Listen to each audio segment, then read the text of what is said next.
go. Good evening. This is the Ridgewood Village Council Public Workshop. The date is April 3rd, 2024. The time is 7:32. Adequate notice of this meeting has been provided by a posting on the bulletin board in Village Hall, by mail to the Ridgewood News, the Record, and by submission to all persons entitled the same as provided by law of a schedule, including the date and time of this meeting. Roll call. Mayor Vagianos. Here. Deputy Mayor Perrin. Here. Councilmember Reynolds. Here. Councilmember Whites. Here. Councilmember Winograd. Here. Will you all please join us in a salute to our flag? I pledge allegiance to the flag of the United States of America and to the republic for which it stands, one nation, under God, indivisible, with liberty and justice for all. We'll now open up public comment.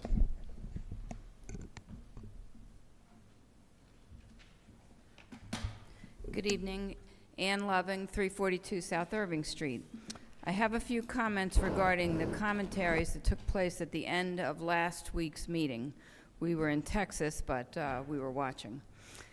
A citizen who lives in the area by the Shedler property pleaded with the council to care. She asked for a smaller field, a grass field, and the preservation of the trees. This caused a cascade of unbelievable comments. First, the village manager asked whether the citizen had received a letter from the water department regarding hooking up private wells to the Ridgewood water pipes. He stated that doing this is an option. So those residents are being told that they can spend a lot of money, and I actually searched and found prices in the thousands, in order to avoid the toxic runoff from your proposed turf field. This seems really unfair.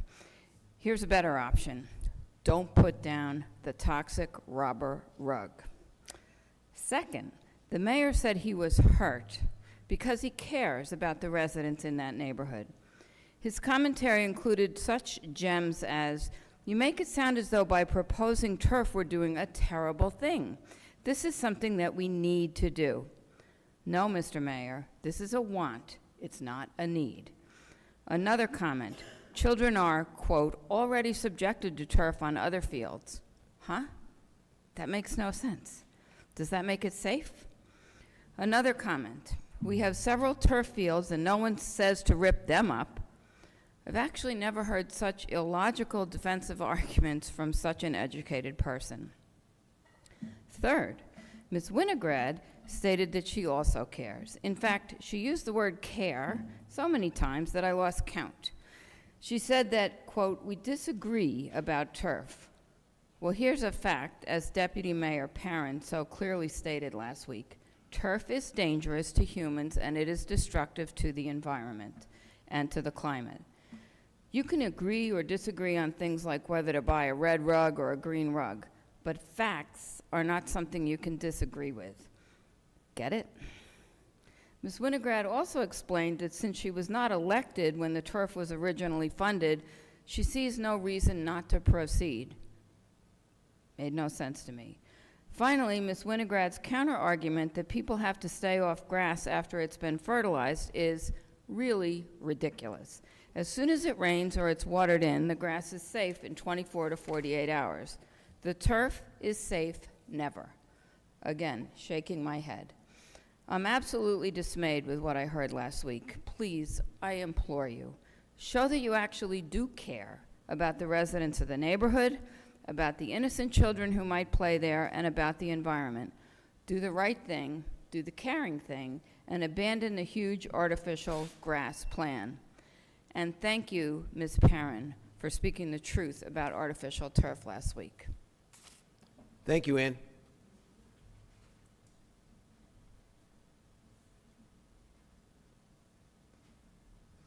Cynthia O'Keefe, 542 West Saddle River Road.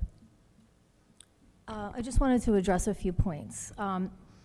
So last week I did talk about the Shedler neighborhood, and Paul, you did say that you were hurt, and for that I'm sorry. My intention is never to say something casually or formally that would insult somebody or hurt their feelings. So, I always take accountability for things that I say, and if it came across that way, because I said people that cared about the Shedler neighbors.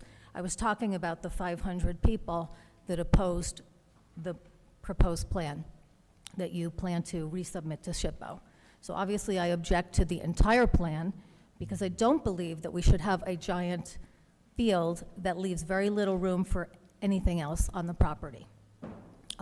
We all know about climate control, and Pam, I want to thank you for your comments last week.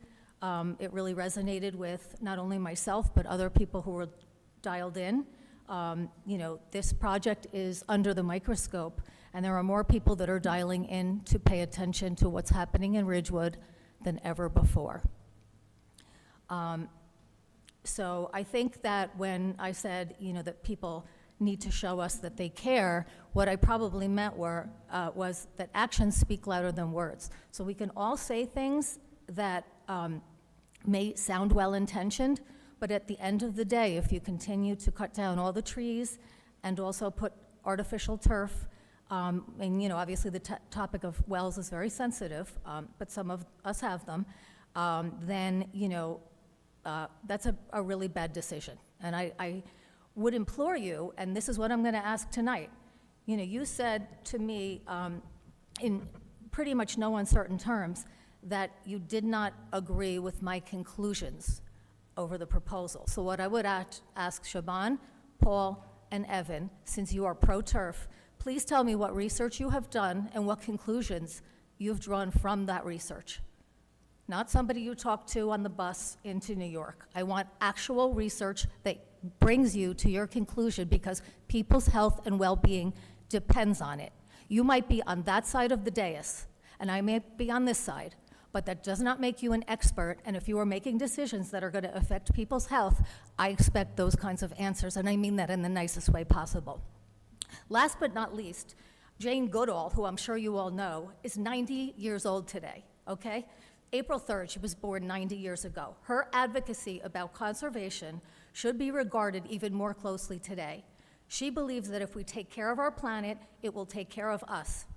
And this truly dovetails into some of the comments that we've heard about climate crisis. I think, Pam, you discussed the Secretary General Guterres a number of months ago, and the climate crisis the world is facing. So I think we need to take these things seriously, and our actions have consequences that will last a very long time to come. Thank you.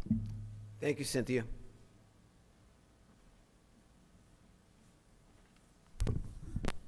Christina Million, 530 West Saddle River Road.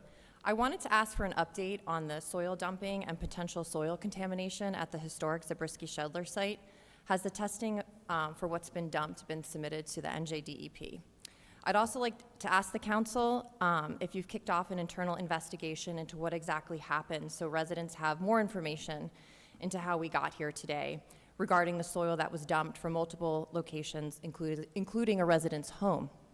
4 months ago, the NJDEP letter surprised residents and some of you on this council, revealing that soil was dumped from various locations without informing the village council or the public. While a permit was obtained for soil from the Dayton site, residents now know it was not secured for the additional 6 sites.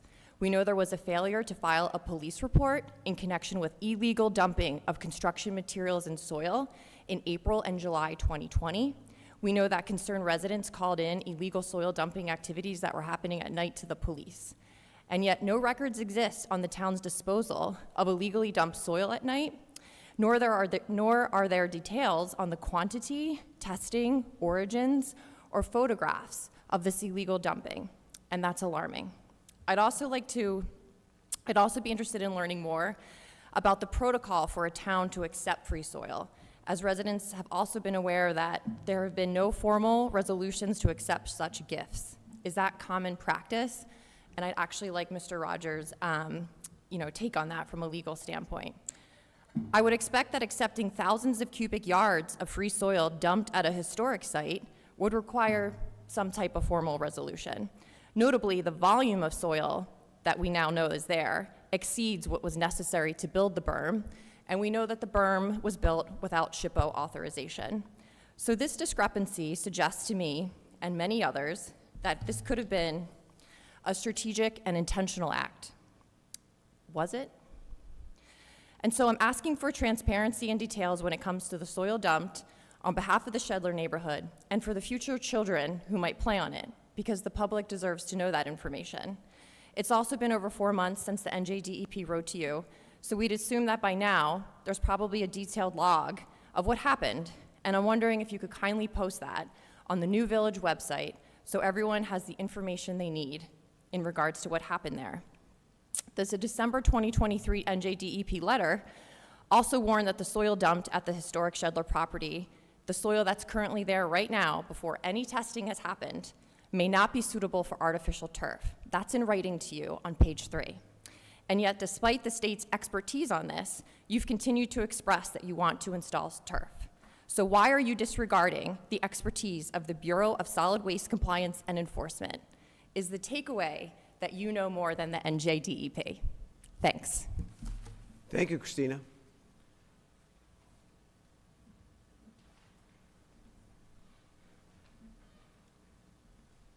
Good evening, Mayor and Council. Boyd A. Loving, 342 South Irving Street, on a completely separate topic. On your agenda tonight, there is a topic concerning parking at the taxi stand. Kind of caught my attention, and even more so caught my attention after I read a memo to you that is in the transparency binder. And it would appear as though the person or the company that has rented the property there for $501.20 each month has requested reserved parking spaces and also requested a loading zone. According to the memo from Mr. Rudeshauser to you, the parking spaces they've already paid for, which strikes me as kind of unusual that a price was negotiated without the council's approval. It also strikes me as kind of unusual that this property went out for bid, and when it went out for bid, parking spaces in a loading zone were not included, and now all of a sudden this property owner has requested parking spaces in a loading zone, and we've determined a price for it. Doesn't that mean that we have to go out for bid again, since the terms of the property that are available have now been changed, and the property now includes reserved parking spaces in a loading zone? The memo also did not disclose what the agreed-upon price was. Today, out of curiosity, I contacted the most recognized commercial real estate person in Ridgewood. I won't mention his name, but you all know who he is anyway. He told me that reserved parking spaces in Ridgewood are going now for $100 to $150 a month. In fact, at the Benjamin, which is directly across the street from the property that this company has rented, reserved parking spaces are $150 a month. So I'm curious to know what we negotiated, what price was negotiated with this company for reserved parking spaces, whether the taxpayers are getting a fair deal here. If parking spaces across the street that are reserved are going for $150 a month, we should be getting somewhere near that price. So during your discussion tonight, I'm hoping that you ask some of these questions. How did it happen that the terms of the lease were changed to include parking spaces in a loading zone now without going out for bid again?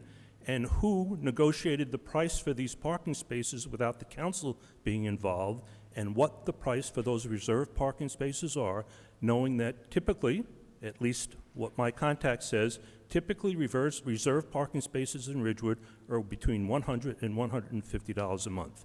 And the loading zone, this is a contracting company that has offices. Why do they need a loading zone? Are materials coming in? Construction materials? I believe this is a back office for them. It's not like they have a restaurant that they're having food delivered. So what's the reason for a loading zone? That is prime parking area there. There are restaurants across the street. How much space are we taking up, and what are the taxpayers getting in return for that space that's being taken up? Thank you very much. Thank you, Boyd. And now we'll go to our hybrid access residents. Rurik, you're up. Good evening. Rurik Halaby, 1 Franklin Avenue. I was planning on being with you in person, but decided that joining the meeting by hybrid on a miserable evening like this is the better part of valor for a person who is somewhat physically challenged. Thanks to the 4 of you for allowing hybrid meetings to take place. Excuse me.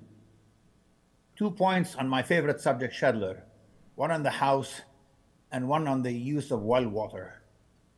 Only one person has come up with a constructive suggestion on a future use for the Shedler house, and that was Siobhan, who has interested the Ridgewood newcomers. After all the hullabaloo on the house, the recent silence has been deafening. Remember comments such as calling the house the historic Zabriskie Shedler house, or mentioning how it could be used as a venue for weddings, or how the neighborhood northeast of Route 17 now has its own community center. Looking back at all the comments that are made by people supporting the restoration of the house, why the silence? Excuse me. Now, let me make a comment on the use of artificial turf and its effect on the quality of well water. Considering how land has been abused in the local area since the Europeans settled the area in the 1600s, I would say those who depend on well water have far more to worry about than any possible contamination by the use of artificial turf. And no, the artificial turf is not laden with poisons. No, you're not pouring arsenic down the wells. This is just ridiculous fear-mongering. It is disingenuous, horrible fear-mongering. Anyway, especially if you live on or close to Route 17 with many businesses that use chemicals. I would also say a grass field potentially will tax the environment far more than an artificial turf field. And let's not talk about Jane Goodall, who is a wonderful lady, and no, she is not gonna get involved in the planning of Shedler. If I lived in a house that depended on well water, I would jump at the offer made by Rich Calby to have your water tested and to also get connected to Ridgewood Water. I have no idea what the cost of connecting is, but with a tremendous capital budget that Ridgewood Water has, may present an opportunity for a bargain deal. One last thought. One keeps on hearing about the Friends of Shedler. As I think about it, it is the four of you who are the true Friends of Shedler for working so hard in the past year to make sense of a project that will go down in history as the gold standard for municipal incompetence. And yes, I too am a friend of Shedler for trying so hard in the past 8 years to have a project that made sense for Ridgewood, all of Ridgewood, the Shedler neighborhood included. And yes, I would say, where are all these people? Where were all these people when I was a voice in the wilderness describing Shedler as a dump, which it really was? So, Rick, if you could finish up. Thank you, sir. Take care. Bye-bye. Thank you. Taylor, you're up. Thank you. Can you hear me? Yes, we can. Thank you for letting me speak. My name is Taylor McFarland, and I'm the Conservation Program Manager for the Sierra Club New Jersey chapter. The Sierra Club is the nation's oldest and largest. Taylor, forgive me, your address, please? Sure. So 82 Atlantic Street, Keyport, New Jersey. Thank you. The Sierra Club is the nation's oldest and largest grassroots environmental organization in the nation, with over 120,000 members and supporters in New Jersey and over 3.8 million members and supporters nationwide. I'm speaking tonight to express our concerns about the artificial turf proposal for the historic Shedler property because of its severe environmental and public health impacts. There are significant land use impacts when open space is converted into artificial turf, loss of wildlife and natural habitat, increased impervious cover, and increased flooding are just a few. A regular-sized artificial turf field contains 500,000 pounds of plastic, which results in microplastics shedding into the environment. And the plastic blades and rubber infill are not physically bound by the turf and scatter into the environment.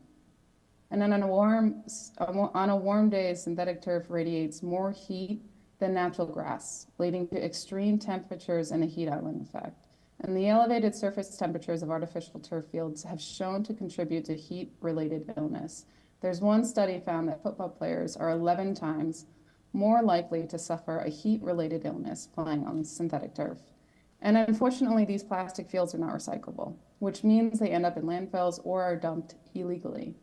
And these turf fields must be replaced every 8 to 10 years. And the cost for one, just one, ranges from $450,000 to $1.5 million. So over the long term, a natural grass field is less expensive, better for the environment, and safer for the people playing on them. And this proposal, this artificial proposal, will need significant review by HIPPO, then most likely by the New Jersey Historic Sites Council, and then pushed to the New Jersey DEP Commissioner to decide whether or not to approve it. And our members and supporters have been urging HIPPO and New Jersey DEP staff to reject this proposal, and we will continue to urge every agency and decision maker to do so. The Sierra Club will fight every step of the way to ensure that the Village of Ridgewood invests in natural grass playing fields that are safe for the environment and safe for the people playing on them. Thank you. Thank you, Taylor. Susan, you're up.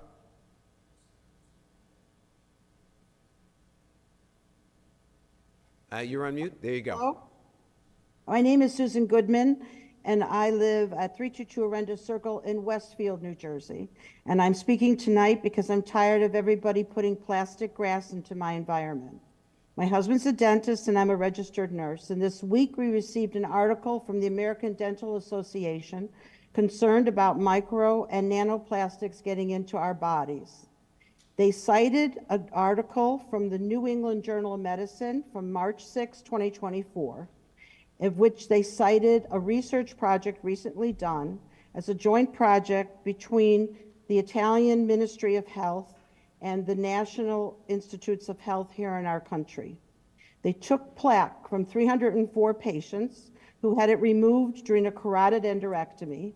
They did several ways of breaking it down so it could be further examined. At the end of the research project, they came to the conclusion that those who had micro and nanoplastics embedded inside that plaque tissue that came from those people's body was more of an increased risk of cardiovascular disease, giving them an increased risk of cardiac arrest, heart attack, stroke, and death than those that didn't have it. Now, if the American Medical Association is concerned about micro and nanoplastics in our body, and now the ADA is concerned about that, you should be concerned as well. When that plastic grass breaks down due to usage, ultraviolet light, and climate changes, it will get into such small pieces of plastic you will not see. It will get swooped up into your air and you will breathe it in. It will get into our soil, and they've known to find it in the roots of plants that you eat and the muscle of the animals that you eat. And when that plastic gets into your body, now they're finding it doesn't just stay in your bloodstream. It goes into your tissues. They're finding it in brain tissue, in cardiac tissue, and liver tissue. It is going to change the whole dynamics of how your organs are going to function, and it's going to decrease your health. I look at the panel there, and there are some people already getting close to the age of cardiovascular disease, and some that will go up in years. Do you want to risk that you will end up in a hospital sicker than you should be because you are putting more plastic into your bodies? We will get plastic into our bodies. There's no thing against it because of the plastic in our environment. But why, when you have a choice of putting in well-structured, organic, natural grass fields, would you choose to put plastic grass in over that and risk the fact that you are doing that to not only all the residents' health and the children that play on that grass, but to your own health? So I urge you, please, to think about that. We have just now beginning to see what years and years of plastic in our environment is doing to us. And we will find out further that it's going to cause major, major health issues. And these are documented. Now we're beginning to get documented studies. So please, I heed you to listen and think of yourselves as well as everybody else. You may not play on those fields, you may not live within the immediate vicinity, but that plastic will get into your bodies along with everybody else's. Thank you very much. Thank you, Susan. Anna, you're up. Hi, good evening. I'm Anna Grossman from Montclair, New Jersey. I am calling in today. Anna, your despite address, this is please. not- Hi, my address is 63 Essex Avenue. Thank you. All right, great. I'm calling in. You're not my town, you're my state. And what you're doing right now is taking the garden out of the garden state. I am in my 50s. Who knows how long I'll live, but this world is being left to my children. And people like you who are not rejecting a priori this ridiculous project of putting plastic on the ground when you should be nurturing the environment with natural grass worry me. It worries me that this is the world that I'm leaving to my kids, that folks like you are running this, and you cannot even distinguish sense from nonsense when it comes to putting plastic on the ground. It is absurd. If you hear anger in my voice, it is because I am livid that you're doing this to the world that they will inherit and live in, and my grandchildren as well. You need to wake up. New York has banned the sale of artificial turf with PFAS in it, but you're about to install it. You have people who have wells whose water is going to be threatened, and you seem to not care about that, and that disturbs me terribly. There are towns and municipalities in Massachusetts who have put a moratorium on artificial turf. The EU is about to do that also because it's the biggest single source of microplastics contamination. It is absurd that you keep on investing in plastic while you agree to a green amendment. The hypocrisy alone should really keep you up at night. You are investing in the petrochemical industry and polluting our state. You must keep the garden in the garden state for this generation and for all the generations in the future. You must stop investing in petrochemicals and petrochemical products that are laden with chemicals. The man who spoke earlier, who said that there was no evidence of PFAS contamination from turf in water, is making things up because there's actually no data about that. You should just look at New Jersey DEP memo 25 that provides information from their science and research division about that. It is really disappointing to see people who are elected to lead towns not actually read science. Good evening. Thank you. Seeing no one else, we're going to close public comment. Does anyone have anything they would like to say from the dais? Are we good? Good. Let's move on. Manager's report. Thank you, Mayor. I'll take a little liberty here to just address a couple of the public comments that were made. With regard to Ms. Loving's commentary about my dialogue with Ms. O'Keefe, on July 27th, not long after I began my employment here with the village, I was invited out to the Shedler neighborhood.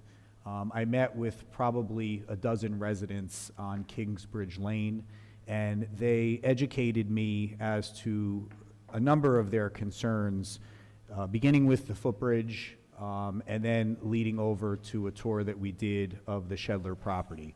I believe it was probably the second time I walked that property. And during that discussion, one of the topics that was discussed was the concern about those residents in that neighborhood who had private wells. During the course of that discussion, I was asked by some of the residents there to look at alternatives to address that concern. Subsequently, on October 4th, I met privately with myself and Beth Spinato in my office with Ms. O'Keefe, where she again brought up the concerns that she had on behalf of her family and those that she lives with and her neighbors about the possibility of a turf field contaminating her well source on her property. At that point, I had lengthy conversations over probably about a month and a half with Rich Calby, our director of Ridgewood Water, who's here with us tonight. And we talked about whether or not there were any alternatives that Ridgewood Water could offer relative to the concerns that were being expressed in the Shedler neighborhood. At that point, Rich offered to send a letter to those residents, not only who are serviced by well water, but also those who we don't really have a record of how they receive their water because they are not currently customers of Ridgewood Water. And he sent out two different pieces of correspondence. One had to do with an offer by Ridgewood Water to collect testing data from those who were serviced by private wells, and subsequently a second letter offering to simply have a discussion about the possibility of those residents being able to become customers of Ridgewood Water. There was no discussion about cost. There was no discussion of what the utility would have to do to make those hookups or what the resident would have to do to make those hookups. It was simply an offer to have a discussion about this being an alternative to a concern. So I make no apologies for the dialogue that we had a week ago tonight at last week's council meeting. I think that it was actually a sign of caring on behalf of the manager and on behalf of the director of Ridgewood Water. And I would really appreciate it if you didn't laugh as I made my comments. I sat here and respectfully listened to yours, and I would ask for that same respect in return. But that was, I'm sorry? Oh, okay. But I would like to summarize this by saying I do believe it was a sign of caring. I had two separate conversations with residents, including Ms. O'Keefe one-on-one in my office, where this was a real concern. And hooking up to Ridgewood Water, who will, be PFAS free at the end of 2026 in compliance with our DEP mandate. That is an option that's available to the residents who live in and around the Shedler neighborhood. And quite frankly, it's an option for those who are surfaced by wells and may have challenges with maintaining those wells. I come from a town where we had a lot of residents who had concerns about their wells simply because they lived on the top of Garrett Mountain. And we had to bring water mains to those residents in order to service them so that they had clean drinking water. Here, that would be an option in the Shedler neighborhood if this is of true concern. And I think it's also worth mentioning that only one resident who was sent a letter, who we knew had a private well, actually shared their testing results with Mr. Calby. Is that correct, Rich? And to date, that is still the case. So there's not even an offer to share the current testing results so that we can offer a baseline database of the testing results, so that moving forward, we had that institutional knowledge. That was not even shared with us, but for one resident who was sent that letter. So that is my response to that issue. Ms. O'Keefe, if you were offended by anything I said, I truly do apologize. Again, it was simply a genuine offer to talk about an alternative to your concern. Ms. Millian, I received a letter tonight just before the start of our executive session from the NJDEP regarding the soil testing. I have not read it yet, but that letter came in from the representative at the DEP. I believe that will give us authorization to proceed, albeit I haven't read the fine details. And when Chris Rudishauser is back in the office next week, we will review that letter. We're going to share it with Matrix. Just so you know, we had to submit, or Matrix had to submit on the village's behalf, a 700-plus page document to the DEP for approval before we could start the soil testing. So there were some delays in Matrix preparing the document that they needed to submit to DEP, and then DEP responding to the village, giving us the authorization to continue. With regard to your inquiry about any type of investigation, I have looked into this, and I have had discussions with folks who were here at the time. Again, I'll reiterate, obviously I was not here. I don't believe any of the sitting council members were here when the approvals were given and the soil was removed. However, I could tell you that the soil testing that has been shared with you, and which you've had the ability to read, I believe at the time, right or wrong, the village believed that that was satisfactory to be able to accept that soil. One place I will agree with you is I do believe that if there was a donation of soil, it should have been brought to the council. It should have been accepted as a donation to the village. I don't believe that that process was done for any of the sites in which the soil was accepted. And I can tell you that moving forward, as long as I sit in this chair, if we ever receive any type of offer or we come to any type of agreement to accept any type of donation like that in the future, we will certainly bring that before the council and seek a resolution of approval before any contract is entered into. I think that covers both of those issues.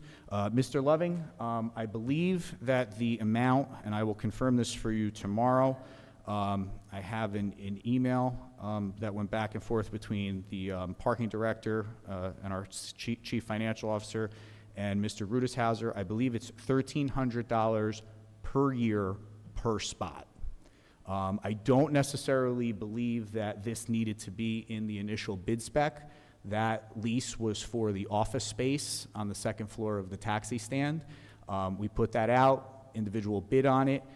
In discussion subsequently, there was discussion about wanting to also lease parking spaces. I believe that that is treated as a separate agreement, and without having the opportunity to have read through it, I believe that 365, 24/7 parking spaces is addressed in our code book. But I'd have to get the details on that, and I think that's where Chris and Bob came up with the actual number to lease the spaces to the new vendor, or to the new tenant, I should say, who will be housed at the taxi stand. I believe that's all I had. Under the manager's report, I'll actually be brief tonight. I just want to flag for everyone that the Valley Hospital move is set for Sunday, April 14th. The transfer of all of the patients from the Ridgewood campus to the Paramus campus will commence at 6 a.m. on that Sunday morning.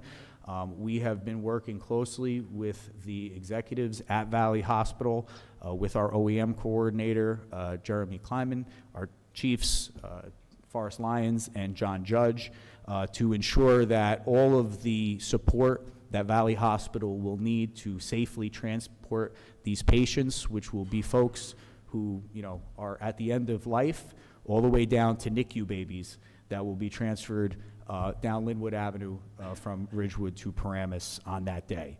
We have suspended the use of Maple Field on that morning.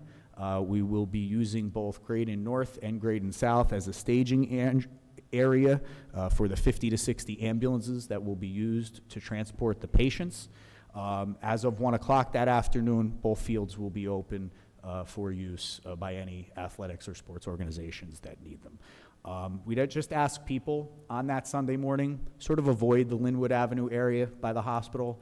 There will be a lot of congestion. The quicker that these patients can be transported from Ridgewood to Paramus, the better off it will be for everyone. So if you just, as a courtesy, avoid that area until early afternoon, I think that would be best practice. Few announcements. The Village Shred Day will take place Saturday, April 6th from 8 to 12 or until the truck is full. That'll be at the Graydon parking lot. Limit of 5 boxes or paper bags per vehicle. This event is for confidential documents. Please stay in your vehicle, no walk-ups allowed, and place the items in the shredding truck in the paper or cardboard box only. We're asking people not to bring any plastic bags. Yard waste pickup on Monday, April 10th. Please check, begins on Monday, April 10th. Please check the village calendar for your collection area. I also want to mention that the online lookup tool has been relaunched on the new website. I want to thank Gabriella and Dylan in our IT office for making sure that that lookup is available, but you can now search by address for your pickup days, especially when it comes to yard waste. The RBSA opening day parade will take place on Saturday, April 20th. The parade will begin at 9 a.m. at the Ridgewood train station and continue down Ridgewood Avenue to Maple Avenue, and it will end in the back of Village Hall at Veterans Field. The 2024 Daffodil Festival and Earth Day Fair will take place on Sunday, April 21st in Memorial Park at Van Ness Square from 11 a.m. to 2:30 p.m. Come celebrate with the village. A great day celebrating our planet. The health department will be hosting its annual dog rabies clinic at the Graydon parking lot on Wednesday, May 8th. The clinic will begin at 6 and will end at 7 p.m. Please have your dog on a leash. They will be conducting the clinic as a drive-by clinic again this year. As a reminder, all dogs 7 months and older must be licensed. Dog license renewals will be sent out via email the last week in April prior to the clinic. Renewals are due before June 30th. To avoid the late fee, please contact the Village Health Department for more information. And lastly, our upcoming Village Council meetings. April 10th, next week, is our public meeting that will also include the public hearing on the 2024 municipal budget, and the council will consider that budget for adoption that evening. April 24th is a Village Council work session. May 1st is a Village Council work session. May 8th is our public meeting for May, and May 22nd is also a work session. All those meetings begin at 7:30 p.m. And that's all I have tonight, Mayor. Thank you, Keith. And let's go to our council reports. Evan? Great. Thanks so much, Paul. Unfortunately, I was not here last week, but was pleased to be able to dial in and watch it along with all of you. It was really great to be able to see all of you, online, and now I get to see what everyone else sees, so it was really, really wonderful. Just want to cover and really congratulate the Ridgewood Arts Council. On March 27th and today, we held 2 events. March 27th was the Newark Museum. Today was the Montclair Art Museum. Both had representatives from each museum show up, come to our library here, present on some of the exhibits and things that are going on at their libraries. I was not able to make the one on the 27th because I was out of town. I went to the one today. We had a nice turnout despite the just absolutely awful weather, but really wonderful work by the Ridgewood Arts Council. There's one more event we have planned that I'm just incredibly excited for. April 11th, we're going to be at 7 p.m. in the library. We're going to have an artist talk with Elena Korakova. She's a Ridgewood-based writer. She's actually published 3 books. I've read now 2 out of the 3. I will have the 3rd one read by the event on the 11th. They received remarkable write-ups, coverage in the New York Times, really amazing stories of her journey from Russia, immigrating to the U.S., and then ultimately to Ridgewood. And Ridgewood actually does get a shout-out in the first book, which was great. I will be actually leading the conversation, and I'm just eminently pleased that the Ridgewood Arts Council had the misjudgment to ask me to do that, but I think I may enjoy the presentation more than anyone else who shows up. But with that, we'd really encourage any Ridgewood writer, anybody who's read any of her books, or anybody who's just interested in the immigrant experience to come to the library, 7 p.m., April 11th. Her books, Mountain of Crumbs, Russian Tattoo, and her latest one, which came out in 2022, is Train to Moscow. Just Google her name. Really, really a wonderful writer and one of our own. Finally, do want to just touch upon a bit of a personal topic. So before I was out on break on March 17th, I attended the iftar dinner along with most of the members of the council. I know police chief was there, fire chief was there. I believe the entire Board of Education was there. As a member of the Jewish community here in Ridgewood, I think I can speak candidly when I say it's a very tough time right now for both my community as well as our Muslim community. Despite that, to be invited to one of their events, and not just invited but welcomed, was truly a gift. The fact that despite our differences, we can sit down together, talk to each other, and respect each other. It's an example that Ridgewood sets and these communities set, not just for our community, but for the nation and hopefully for the world as a whole. Really particularly thankful to Iman Hamza for inviting me and everyone else, my friend Muhammad Mahmoud on the Board of Education, and the entire Muslim community that just showed just generosity, warmth, and kindness to the entire outside community by inviting us into their iftar dinner. Really, really special event. It was not my first iftar dinner. I hope and pray it's not my last. And again, just really want to thank the entire Muslim community for doing that. Thanks, Evan. Siobhan? Sure. So we have a couple updates from Shade Tree. One, we are still encouraging, last week we discussed the municipal trees that will be nominated, and I did want to let people know that one of the trees we were thinking at Somerville is not ours. We determined that after, so we're going to pull that one off, and the Board of Ed is doing their own nomination because the ROA has to be filled out by them. And actually, if I may, council member, the principal of the school has already submitted that paperwork. we're very excited that, but like, we didn't own it, so it shouldn't have been signed off by us, and we figured that out after the last work session. But in addition to that, if you have a big tree on your property, we're hoping people can take the time to submit them as well, because private properties, that's wonderful. That'll increase our coverage on the map. Additionally, our Adopt a Sapling program is moving along. Thank you, Councilmember Reynolds, for adopting a sapling, possibly two, because she's a corner house, which is very exciting. And if you live in the Somerville district, we're very excited if you'll adopt a sapling. Again, Matt Rogers is going to water one of them, apparently. That's going to be one of them. We also engaged a Girl Scout troop. Just a little fun fact that Girl Scouts in general, for their Gold Award, only 4,000 girls across the United States achieved that award, as opposed to the Eagle Scouts and the boys, it ranges around 60,000. So it's very exciting for us and this council to sponsor Girl Scouts and their Gold Awards. It's very valuable for them as they go through the college application process, or if they're looking at military service. So we're very excited to the troops that have reached out, and they may even be knocking on some of the vacant door sites saying, do you want a sapling? So we're looking forward to them, and we're forever grateful to all our scouts, both Eagle and Girl Scouts. We are going to have a table for Shade Tree at, and I want to make sure I get this right, the Daffodil Fest plus Earth Day, because it's not just Earth Day. Thank you to the women's gardeners and the Conservancy. So if you have any questions, look for us there. We'll have information on all of this.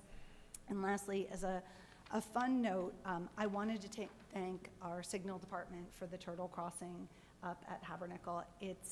We've gotten some really fun projects going this year with Signal. They're responsible for the kissing balls, which Lorraine and I worked with them. We also, the turtle crossing came because we have a nature conservationist who used to be a teacher in our school who was very concerned that so many of them were getting hit by cars. The signs are up, they're great, they're gonna dissuade people from hopefully speeding, create an awareness that the wildlife exists, and it was fun. I think a lot of the kids were very involved. Several scouts have expressed interest in preserving more of the wildlife, and I wanna thank them. And I also wanna call attention to that next week, our sign theft prevention program will be launching with the high school. So if any of you are thinking about taking a sign, don't. You can buy it, and it can benefit our high school. It can, so it'll deter property crime. It's also a wonderful gift for a graduating senior or somebody living in a dorm, and we're very grateful to Federated and the HSA, as well as the Signal Department, for working with this, because last year there were hundreds of signs taken, and this will hopefully, lower that possibility, and it's a good project. So stay tuned for that. And again, thank you to the Signal Department for always helping us with all these off projects. Thanks, Siobhan. Lorraine? Thank you. I've kind of been down and out for the count with the flu for the last 2+ weeks, so I've missed a lot of meetings. Nice to have you back. Thanks. So I really have nothing to report. I just wanted to ask Keith a question, wanted to clarify. So on Sunday, April 14th, if someone were to, get hurt, break an arm, whatever, they go to Paramus? 6 a.m. is the cutoff. Okay. So anything after 6 a.m., they go to the Paramus ER. Anything before 6 a.m., they go to the Ridgewood ER. Obviously, the severity may play into that. For a while after the transfer, they will actually have an ambulance stationed at the Ridgewood campus in case someone does come with a severe condition, that they can be placed into the ambulance and brought right over to Paramus. So, I mean, this is Great. thoroughly thought out. No, that's really good to know. They have a solid plan. They've actually consulted with other medical centers throughout New Jersey that have actually done this type of transfer of facilities. And they've contracted with a private ambulance hauler who will be here and facilitate that all day, and will be providing whatever resources primarily from the police department that are necessary. And honestly, in the grand scheme of things, they're minimal. I think we may need 1 or 2 police officers just to make sure that they have safe passage across certain intersections and out the facility here in Ridgewood. Okay, thank you. Sure. Good. Pam? Yes. I would like to thank the Chamber of Commerce, the Ridgewood Chamber of Commerce, for Easter in the Park, which was so much fun on Saturday. The kids had an egg hunt, and it was really charming, and there were lots of vendors there, and I was in charge with Margie Downs of chalking the walk, And it's just amazing how many families will just plunk down on the sidewalk and draw and draw and draw. And it's just simple fun. Let's see. So thank you for that. Green Ridgewood is working on putting together the Daffodil Festival and Earth Day Fair. We will be having the Blue Plate Special Band playing. If your dog likes to dress up in costume, we will be having a Daffy Dog Parade, and I'm the judge. And there will be prizes. And we meet tomorrow in the Senior Lounge downstairs at 7:30 p.m., and members of the public are welcome. The Planning Board did not meet this week. Our next meeting is April 16th. The Central Business District Advisory Committee will be meeting via Zoom on April 11th at 8:30 in the morning. And let's see, Open Space, that committee will next meet on April 18th at 7 o'clock at the Stable, and that is in person. Our park walks start this month. The first one will be April 27th at 10 a.m., and that will be of the Dunham Trail. We will meet at the bridge between, on Spring Avenue between Brookside and South Irving. Wear comfortable shoes, not flip-flops, and bring a water bottle. And let's see. We did hear from, I mentioned affordable housing last week, and we did hear from our advisor, and she gave us the outline, the timeline of how things are going forward, what the deadlines are. So that was good to learn. Let's see. The Ridgewood Art Institute is having its annual sponsors art show and lottery sale, and that will be, I think it is May 3rd. I don't want to look at my phone because we're up here on the dais, so I can't really check the date. But it's in May, and I think it is May 3rd, yeah. actually. And let's see, last night I did have the privilege of attending an awards ceremony for the Champions of Peace, which is an awards ceremony that the Rotary Club, the District Rotary Club for 3 northern counties in New Jersey puts on every year. And I was so proud of our nominees, Imam Mahmoud Hamza and Rabbi David Fine.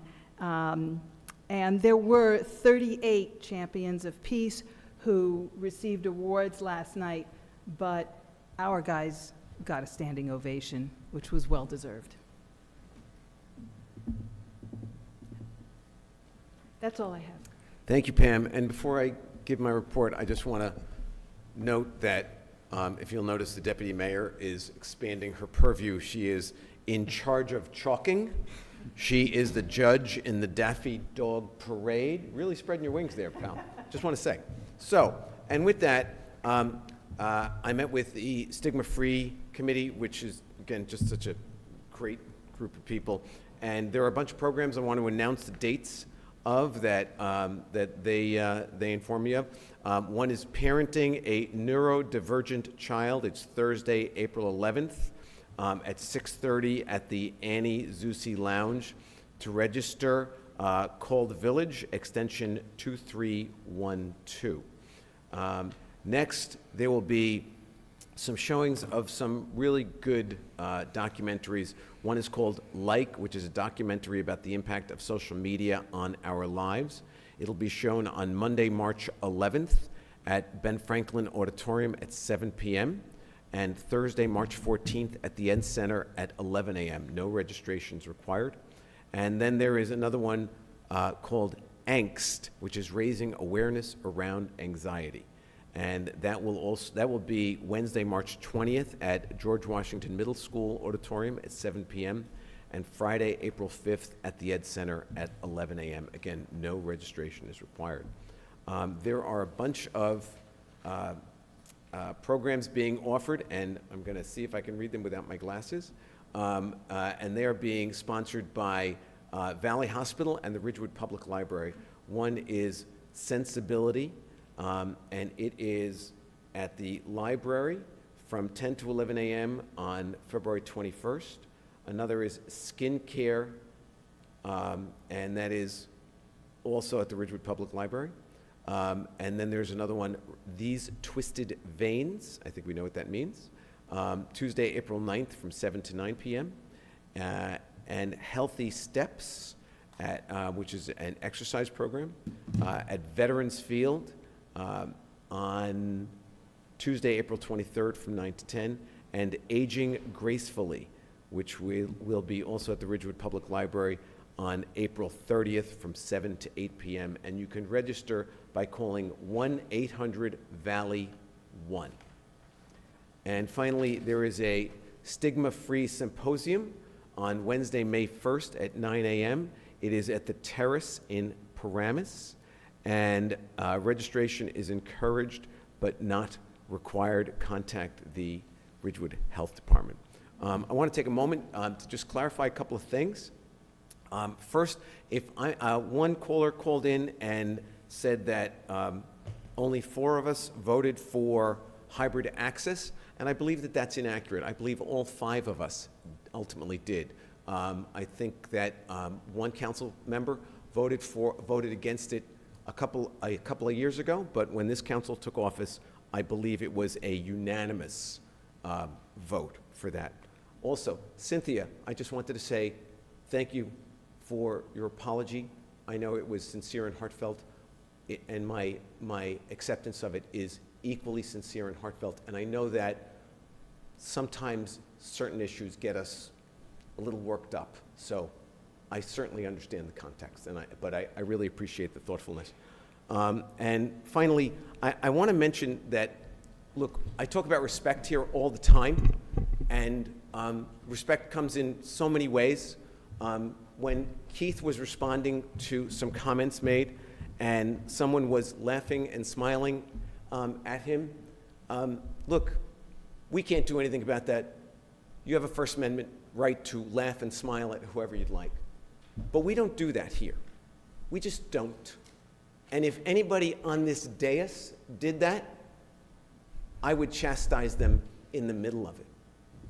That happens in other council chambers, lots of them across the country. But we don't do it here. And everyone can do whatever they want in that regard. It would be nice if you didn't, because Keith was just trying to answer some questions. He was doing it in a heartfelt way, in a sincere way. You can disagree with him. There's a public comment period at the end of the evening, and you can call him on the carpet for everything you disagree with. But when he's explaining something, or when anybody here is explaining something, let's all give each other a little mutual respect. And with that, we're going to move on to our regular agenda. Keith? Thank you, Mayor. I'd like to call up Director Calby to run through some of the items that are being requested from the Ridgewood Water Department.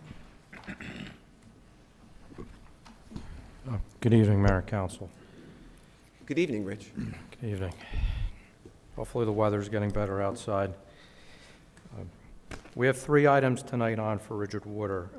The first item is an amendment of the Village Code, Chapter 269, Water Piping System Compliance.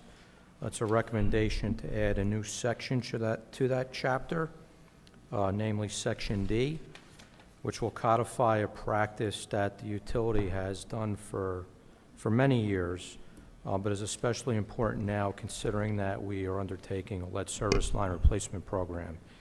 And this is to codify and specify the use of Type K copper material only for service lines in the utility system.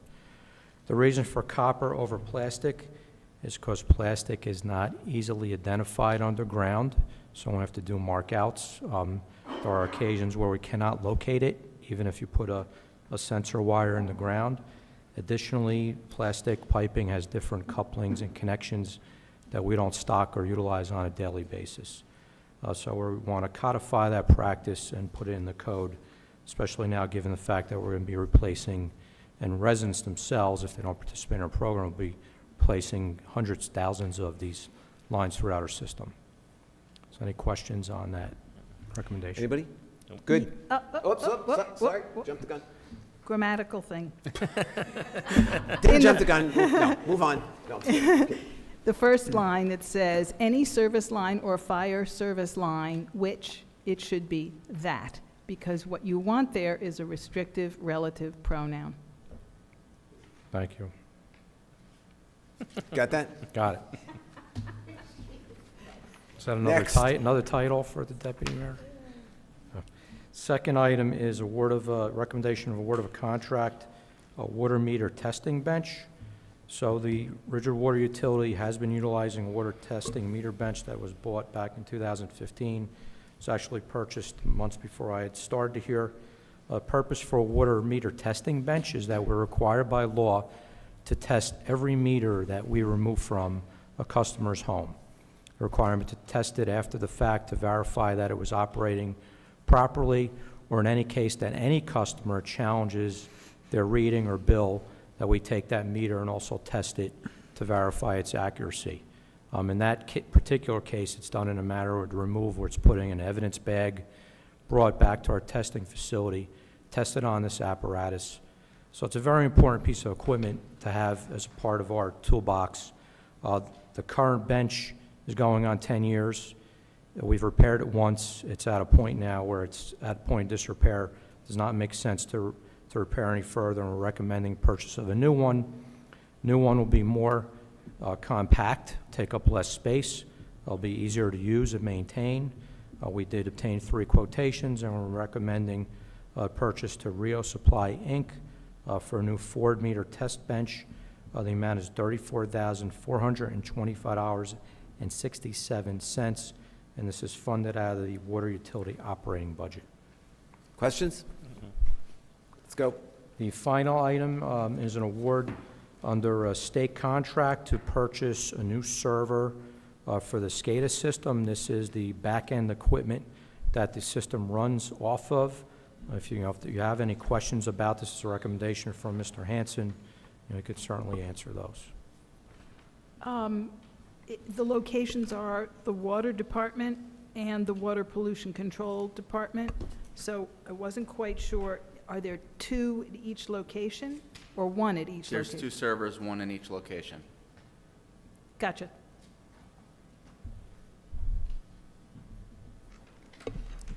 Anything else? Mayor, I would just ask Rich, just to go back to the public comment, Rich. When we initially discussed sending out the letter requesting the testing results from the private well owners throughout the village, could you just talk a little bit about what your department would have done to create some baseline data for current and future use with whatever was shared by the residents? Yeah, so the initial letter was sent out with 2 purposes. One was to obtain any data that was available out there from residents that have private wells throughout the entire utility. It wasn't just Ridgewood. We sent it to all 4 municipalities. I believe the list was close to 100 residents or maybe more that are on private wells throughout the 4 municipalities. The idea was to obtain any data that they would have, utilize it to kind of compare against the results we've been seeing in our wells, and at the same time to identify to them that there was an option, if they were willing to let us know interest in connecting to our system. If a number of neighbors on a particular block were interested, I would then present this to this council to see if it was something we want to proceed with. And secondly, and most importantly, in that letter, I pointed out to residents that the state, via the state spill fund, has a program available to private well owners whereby if you obtain testing and obtain quotations to install whole house filtration, the state spill fund will pay for that installation. So I wanted to get that information out to every private well owner throughout the system. So again, I'll just reiterate, those correspondence were done with the best of intentions. You know, we're often criticized for, not sharing and transparency issues and all that type of thing. This was an effort to be truly transparent and not only alert the residents to the possibility of hooking up to Ridgewood Water prospectively, but also that there would be state programs and grant funds that could potentially be available to these residents for the potential hookups. And the baseline testing was so that we could monitor what, if any, contamination there is, correct? Correct. To see how compared, relative to the wells in those areas. Sure. And no cost was ever discussed in this letter? No, I mean, the only case would be if some resident contacted me and responded, you know, I did get a question or two from people, what would be the next step? You know, but it's definitely got any finite costs. Did you get that? I did get a couple residents ask me, they were interested, you know, said what would be the likely next step, you know, how much might it cost? You know, I said all be subject to review by the village council, you know, and depend on a block-by-block basis if there are multiple people interested. And Rich, I have a question for you. Those wells, they get their water from the groundwater, correct? Yes, the aquifer. And is that the same aquifer that we utilize here at Ridgewood Water? I can't speculate on the depth of everybody's private well, but in most cases, I'd say yes. And the difference from 2026 and beyond, and between the well water and Ridgewood Water, is that Ridgewood Water will be filtered for PFAS contamination, and the projections are that we will have undetectable levels, correct? Correct. So anybody who's still on well water at that point will likely have the same amount of PFAS contamination that they've always had, correct? Yes. Thanks. Thanks so much. Anybody have anything else? Can I just ask, going back to the SCADA facilities, in the product description, it's not English to me, so could you translate what this product is? A Power Edge R760 tailor-made PER. I mean, it's $26,000 per unit, so I feel like I have to ask you, what is it? Yeah, what is that? Those are the physical servers. There's going to be 2 of them, and they're going to run redundancy in each location. So if one server goes down, the server at the other location will run both water and water pollution, and vice versa. Okay, Right now, we're running one server on each site. thank you. Anybody else? Thank you, gentlemen. Thank you so much. Thank you, guys. Okay, moving on to page 2, under parking. This was discussed during the public session, but this is the taxi stand parking spaces. The village has been able to lease out the taxi stand on North Broad Street as part of the lease. Tenant has now requested the ability to lease 2 parking spaces that had been previously reserved for the taxi stand, so there's precedent for this. This request has been approved, and the tenant has already paid for the 2 spaces. The tenant also requested to use the area in front of the taxi stand on North Broad as a loading zone. So there is an ordinance here to back this up. I will review with Matt, just for purposes of redundancy, if we want to put the fee schedule into what is considered next week, but Matt and I can do that offline tomorrow. And Keith, what kind of business is going in taxi stand? I forgot. It's a contractor, Triplex? yeah. And they've actually done work for the village in the past. But Got it. So I have 2 questions, I guess. The first is, what is the purpose of the loading zone? Maybe you just answer that, because I think Boyd raised a good question. And the second is, I noticed that it looks like the loading zone, we have a time where it's only reserved for them for, I think, 7 to 5, but the parking spots are 24/365. Is there any discussion about making the parking spots timed to business hours? Because that's prime real estate for our businesses, like on a Friday night or Saturday night, and I'm wondering if they're going to be using the spots. It's going to look sort of awkward to have them empty there. But was yeah, there a I can discussion have on that? Chris pose that question as to whether or not they're going to have 24-hour parking there. I don't know if they have vehicles that are associated with the business rather than personal vehicles that need to be housed there. I can ask that question. I can tell you that based on the ordinance, and I read it real quick tonight, the ordinance calls for 24/7, 365. So that might be why Chris carved that out in that way. I would be interested to know. I mean, it's one thing if they're going to try to park cars there and leave them there all the time because they're corporate cars. I would be interested, and Keith, I'll leave it to you on this, if there's any way to restrict that makes sense so that our business can use them on our peak Thursday, Friday, Saturday nights. I'd definitely be I'd very much prefer that. Okay. We will, we'll reach out to the contractor, and with the council's permission, we'll modify the ordinance if that's necessary in any way before it's introduced before you next week. And my first question on the loading zone, what's the purpose of it? So the loading zone, so again, it's a contractor, so I think they just want to be able to have assurances that when they do have to move things in and out of the office and the lower area where there may be some storage, that they'll have the ability to do that without being inhibited. Keith, the boxcar buses use that We've already talked to Boxcar, and the loading zone will not interfere with the timeframes when the buses are Okay. picking And folks, picking up people or having them dropped off. So, yeah, that was my question. What Yeah, about- Heather and I actually had a meeting with Chris about this to make sure that one did not interfere with the other. Okay, what about residents who are picking up their kids at the bus station and things like that? A lot of people pull in At that the, area. at the bus station or at the Excuse me, taxi train stand? station. Okay. Yeah, at the taxi station area. Yeah, I mean, I don't even know what the legalities of that are. You know, I assume that I don't expect the loading zone to be like an all-day thing. I think I anticipate that it'll be a drop-off pickup, but they'll be able to be there legally in order to take any materials in or out of their vehicles. Those are drop-off and pick up people from the train station that are either not Boxcar or not the tenant, are actually doing it. Okay, then I do anticipate a problem. I think people are going to be double parking and things like that. I think it'll be an enforcement issue, at least in the beginning.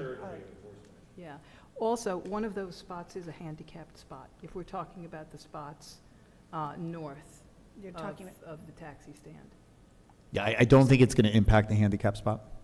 So you have, Okay. yeah. I didn't talk to Chris about it. I'm sorry, can you speak into the mic? We can't hear you. Thank you. Yeah, I didn't speak to Chris about it, but we can't be giving away a handicap spot, so. Right, so if you could double check that. Sure. So I have a I had question. questions. Is the contractor already in there? I don't believe so. I believe there's some renovations that they Okay. plan to do. So it says, you know, what you're going to put in, 2 parking spaces as designated by the village council. Have we discussed this before? Because I do not. I believe there's precedent for this, for the last tenant. That there were 2 reserved parking spaces. That's what Chris presented to me. But how long ago was that? When was the last tenant in? It was years ago. It was a long time. Long time ago. Yeah, I think we So- just need to ask Chris about it. I think that this council should have discussed 2 parking spots, because as Evan said, those are prime parking spots. And $1,300 a year is really, that's on-street parking. That's not enough. All right, then what I would recommend the council do is pull this off. I mean, I'm a little fearful that this may impact the long-term lease, but if you want further discussion on this, we'll pull it off. Chris is on vacation, but at the next work session, we can relist it, and he can come speak to the council. He was the one that dealt with negotiating the lease agreement after the bid. I want to say a couple of things too, just because, so when Evan and I took our seats, this property was on a location that wasn't generating revenue because it had sat idle. So you have the upstairs, because the public's probably like, what the heck are they talking about? Across from Steel Wheel, there's the old Ridgewood taxi station. And I believe you're talking about the loading zone with the crosshatch, not the parking spaces. So my first question, because I went by today, are those parking spots now going to be, you know, parallel rather than on the diagonal? I don't think they're. Because so I had some questions about the logistics of that. If you're taking up the whole loading zone and going like north to south, or you are going to angle them, because if we're going to angle them, maybe we could get 2 more primetime spots out of it. I think, but I don't know, that the parking spots are not in the loading zone. They're out of the loading zone. The loading zone is not changing. So I think that's the way it works, but we'll have to find out from Chris. Yeah, Right, we need a map. it sounded like it's Right. the loading zone plus 2 parking Yes, spaces. I think which so. is a Listen, I would lot. recommend to the council, let's not sit here and speculate over this. Let's Okay. talk If to Chris. this is that much of a concern, you know, again, I have some fear that this could blow up the whole deal, but let's bring Mr. Rudishauser, who has had direct communication with the potential tenant, in here, and he can explain to you the discussions that have been had, and you can ask any questions that you may have. I don't think we should do that. I think we should think about how to move this forward with a map from engineering, you know, over the next week, so we can see where the parking spaces are, because there's 4 closer to, new name, Ken Smith, what's that called? The Benjamin. And then there's the other ones. I don't even know which spaces we're talking Yeah. about, because the loading I zone. think that's why you need to. Yeah, and I talk think Right. that's why you need Chris Yeah. to come in, which Yeah. means I would suggest you carry it over to the next work No, session. I think And Lorraine can we- raises a good point. And can we obviously ask Chris to give us a map, just show us so Yeah, that sure. there's no, and to be clear, I don't want to blow this up either, but I am concerned that these are prime time spots, and I want to make sure that we're, equally, we're equally diligent about getting income out of this property as we are about being fair to the businesses. But I agree, I don't want to blow it up either. And So I listen, don't the wanna- discussion that was had at the administrative level that, there was precedent for this, right? And I think we'd be hard pressed downtown to lease a space to a potential tenant. Again, my charge, going back to the summer, was to try to work to fill this space, the concession at the train station, amongst other locations where we wanted to see if there could be revenue generating tenants. But I think that having Chris come in and explain exactly what this is going to look like is the most prudent thing to do. And then rent the bottom part. I'm not kidding. So, no. We have to move some shingles out of the Good. storage. Let's, All right, so we're gonna let's hold all our so we're gonna questions hold this. until Chris gets here. Okay, so Eileen, you'll carry this over to the next work session, and we'll talk to Chris when he returns from vacation. I know it's a work session, this is very exciting. I mean, I think we should all be excited that this vacant space, it's gonna add a level of vibrancy. Those tenants are gonna help maintain the historic space. It's a good thing, so I wanna hear, like- and I mean this with all due respect, I just think it's unrealistic to rent that space without some level of assurance of parking, but, we'll have that discussion. Okay? Under budget, we have the recommendation award of contract for the New Jersey DOT Municipal Aid 2023 to resurface North Monroe Street. This is Phase 2 of that project. We received bids back on March 20th. There were 10 plan holders who picked up bids. All 10 were returned. The bids ranged from approximately $518,000 to $737,000. The apparent low bidder is American Asphalt and Trucking in the amount of $518,787.45. This work will be partially funded by the New Jersey DOT Municipal Aid Grant Program in the amount of $270,810, and the balance will be funded by the '24 capital budget through the bond ordinance that's pending currently. I have a couple of questions. Okay. Under the schedule of prices, number 8 says detectable warning surface. What is that? I don't know. Okay. And then, at the last session, we were talking about the additional NV5 analysis for permeable surface that's now being required in our safe routes to school paving. And when I looked at that, the map of those roads, it was from like 2016, but it did cover North Monroe. And so my question is, how does this project that we're looking at right now jive with that one? I Are we think talking about different stretches of North Monroe? I don't understand.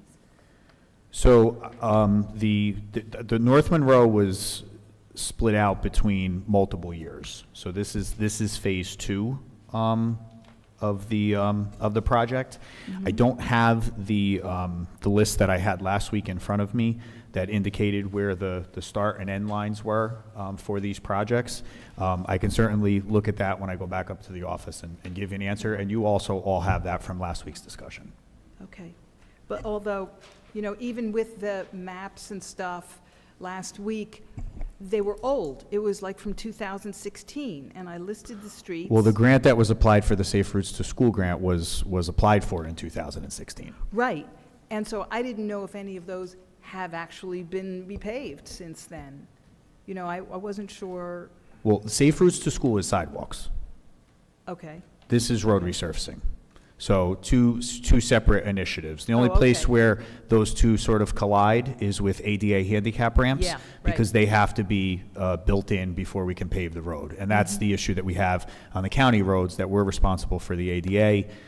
The sidewalk is a separate work effort. Safe Routes to Schools is exclusively sidewalks. Right. Okay? Thank you. Does that help? Okay, the next item on the agenda is the award of contract for horticultural supplies for Parks and Recreation. I did ask for a revised resolution from Parks and Rec this week relative to this because the not to exceed amounts weren't included in the initial memo that was circulated, but the not to exceed is $35,500 for the Parks Department, $13,000 for Project Pride, for a total of $48,500 $500, and that's the not-to-exceed amount for this service. All right? Same with the next item, which is award of contract for irrigation services from Parks and Rec. This is a not-to-exceed $18,000, and that will be represented in the revised resolution that Eileen adds to next week's agenda. Okay? Next is award of contract under Bergen County contract, purchase of equipment, service, and licenses for access control and closed-circuit TV. You have a memorandum here from the Police Department from Lieutenant Chuck. This is a request to move to a new vendor for these services. We currently have a $2 million security system running at 300 points of contract. The pricing for this new vendor is through the Bergen County Co-op, so there was no need to go out to bid, and the cost is not to exceed $150,000, and those funds will be pulled from the 22, 23, and 24 capital accounts that were approved. Okay? Next item on the agenda is an award a lease contract under the Sourcewell Cooperative Purchasing Program for the lease of police vehicles. We have moved from purchasing vehicles through our capital bond ordinance. This was something that was discussed at multiple budget meetings. This memorandum from Lieutenant Chuck allows us to continue our extension of contract with Enterprise with regard to leasing vehicles that we then have the ability to purchase at the end should we so choose to do so. There are significant cost savings through this program that were discussed at the budget hearing, and this year we're looking to lease 6 administrative vehicles, detective and traffic van vehicles. We're also going to be leasing 4 patrol cars through this program. It's been highly cost effective, and Enterprise Fleet Management has been attentive and responsive to the police department's needs on this. The cost for the purchase of the 24 vehicles and continuing with this program will not to exceed $130,000, and all vehicles will be obtained through Sourcewell. I just wanted to comment because Pam's heart must have skipped a beat. Did I call it?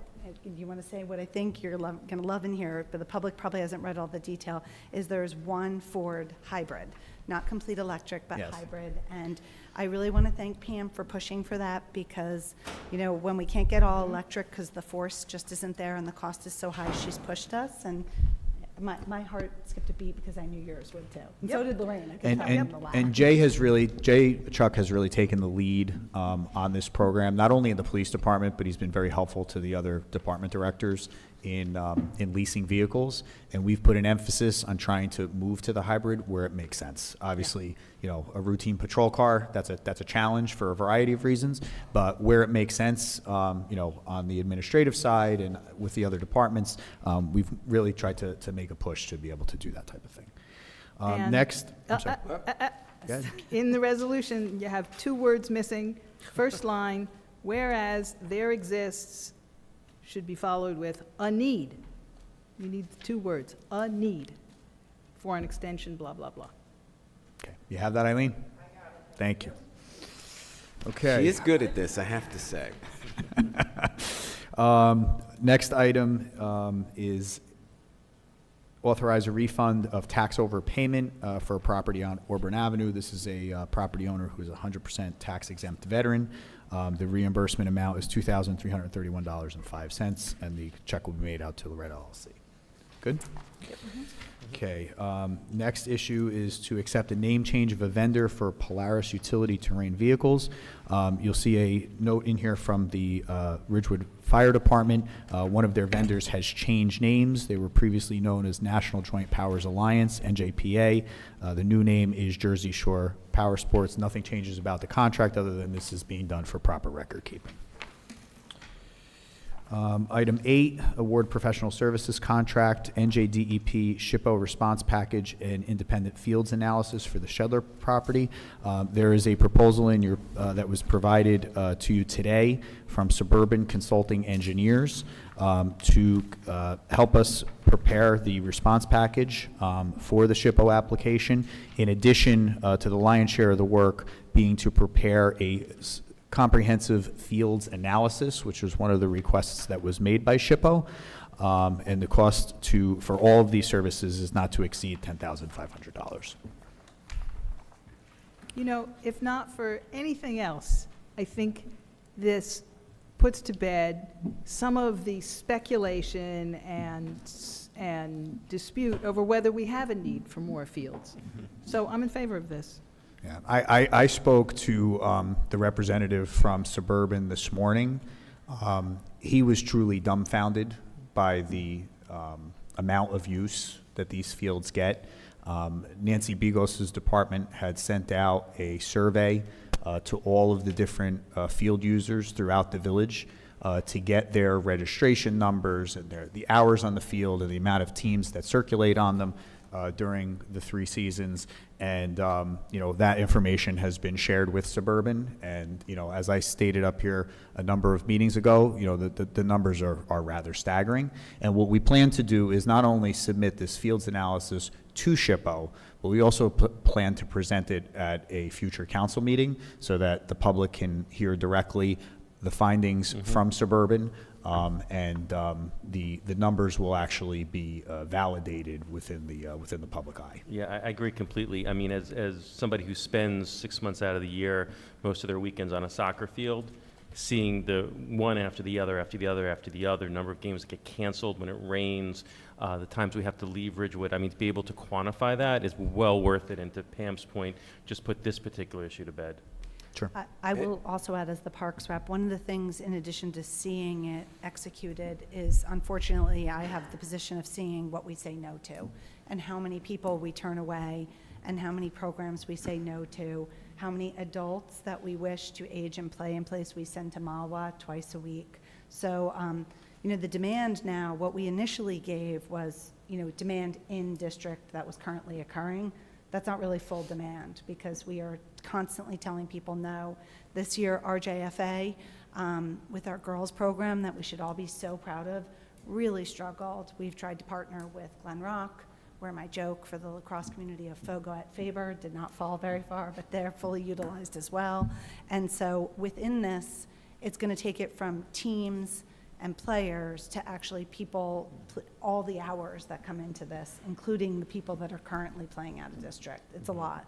And I will point out that Nancy Bigos did bring up something that I had never heard before or truly appreciated, is that there is a staggering amount of the percentage of field usage by non-sports activities, by events that just happen on our fields.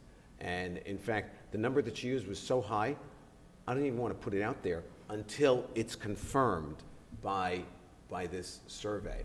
But it was very surprising. So, I think we're all in favor of this. The next item on the agenda, and this is hot off the presses, so I do apologize to the council for the late delivery of this, but I think Eileen and I received this at about 5:30 tonight after me leaning on Grubb to provide it. But this is the formal proposal for the Phase 1B archaeological study at the Shedler property as presented by Richard Grubb and Associates. This is a not to exceed $13,907. This is required by SHPO for us to complete this survey before we can seek and receive authorization to move to a Phase 2 archaeological study. Questions? Okay. Good. And I just want to say that in response to our SHPO, the letter we received from SHPO, these 2 items are probably the largest items that need to be undertaken. Everything else that was addressed in the SHPO letter is either in process of being completed and should be completed by the middle of the month, or has already been completed in preparation for what they have asked for in the letter dated 2 Fridays ago. Right. I also just want to add that Grubb and the archaeological survey is in response to what some of the public wanted as well. So I think, it's a significant amount of money we've spent on the historical side, because it is historical property, and this is important because it honors that. And so I think it's great. Okay, under policy, we have a sample of last year's resolution for the dining corrals. I would recommend to the council that in the last paragraph of this resolution, that we modify the start date, which last year was May 20th, to verbiage that reads as early as May 10th. In talking to some of the folks who have expressed interest in doing the dining corrals again, I think there is some interest in being able to do that for Mother's Day weekend. I don't think there's any objection from engineering, other than the fact that we have to make sure that we have time to repave the tree streets and have that pavement cure before we lay the protective barriers, the protective blocks around the dining corrals. So we're looking for just a little flexibility in this resolution, that if we, capture lightning in a bottle and all of the schedule plays out the way we hope it will, that we may be able to have this up and running for Mother's Day weekend. I'd also like to extend the end date, because this resolution was amended in the fall. We gave it an extension. Right. And You want to do that from Jump Street this year? I would like to have that Okay. discussion, because remember last year, you guys, we cut it till September 17th, and then we had to scramble to We did. add the additional. We went to Halloween last year. And we really. October 31st. Yeah, I think it was. through Oktoberfest. Which I think is a very good. So if we're date. doing it, yeah, okay. But I want to go back to the beginning. I know, and Keith and I have discussed this a couple of times. The issue is, when will the paving be done? Which we don't have an exact date yet. And then it needs time to cure, which we don't know exactly how long that is, but it's critically important, because when you're dropping 3,000-pound concrete blocks on soft pavement, that could be an issue. But that being said, I know that one of the holdups on this is getting some of the Ridgewood water connections done, which there's a reasonable chance they might be done as early as the end of next week. What I would ask is, just in the event that we really do catch lightning in a bottle, that we put down as early as May 1st. And then if we don't do it May 1st, we go to May 10th, because I know that that's what the restaurant owners are looking for. Right. So If the council has no objections to the May, as early as May 1st verbiage, I'm okay with that. However, I feel that I do need to set expectations here. Here we are on the Not 3rd of April. Yeah. And there is a sequence of events, as the mayor alluded to, that need to take place, which is we need to finalize the water hookups through Ridgewood Water, and in working with 4 property owners to accomplish that. Again, we're hopeful that'll happen by the end of next week. We need confirmation from Smith Sunday, who's the paving contractor, of what their schedule will look like and when we can ensure that they'll be here. And then we need the engineering department to be comfortable with that cure time. So I have no problem with as early as May 1st, but I do want to set expectations that we're going to do this once and we're going to do it right.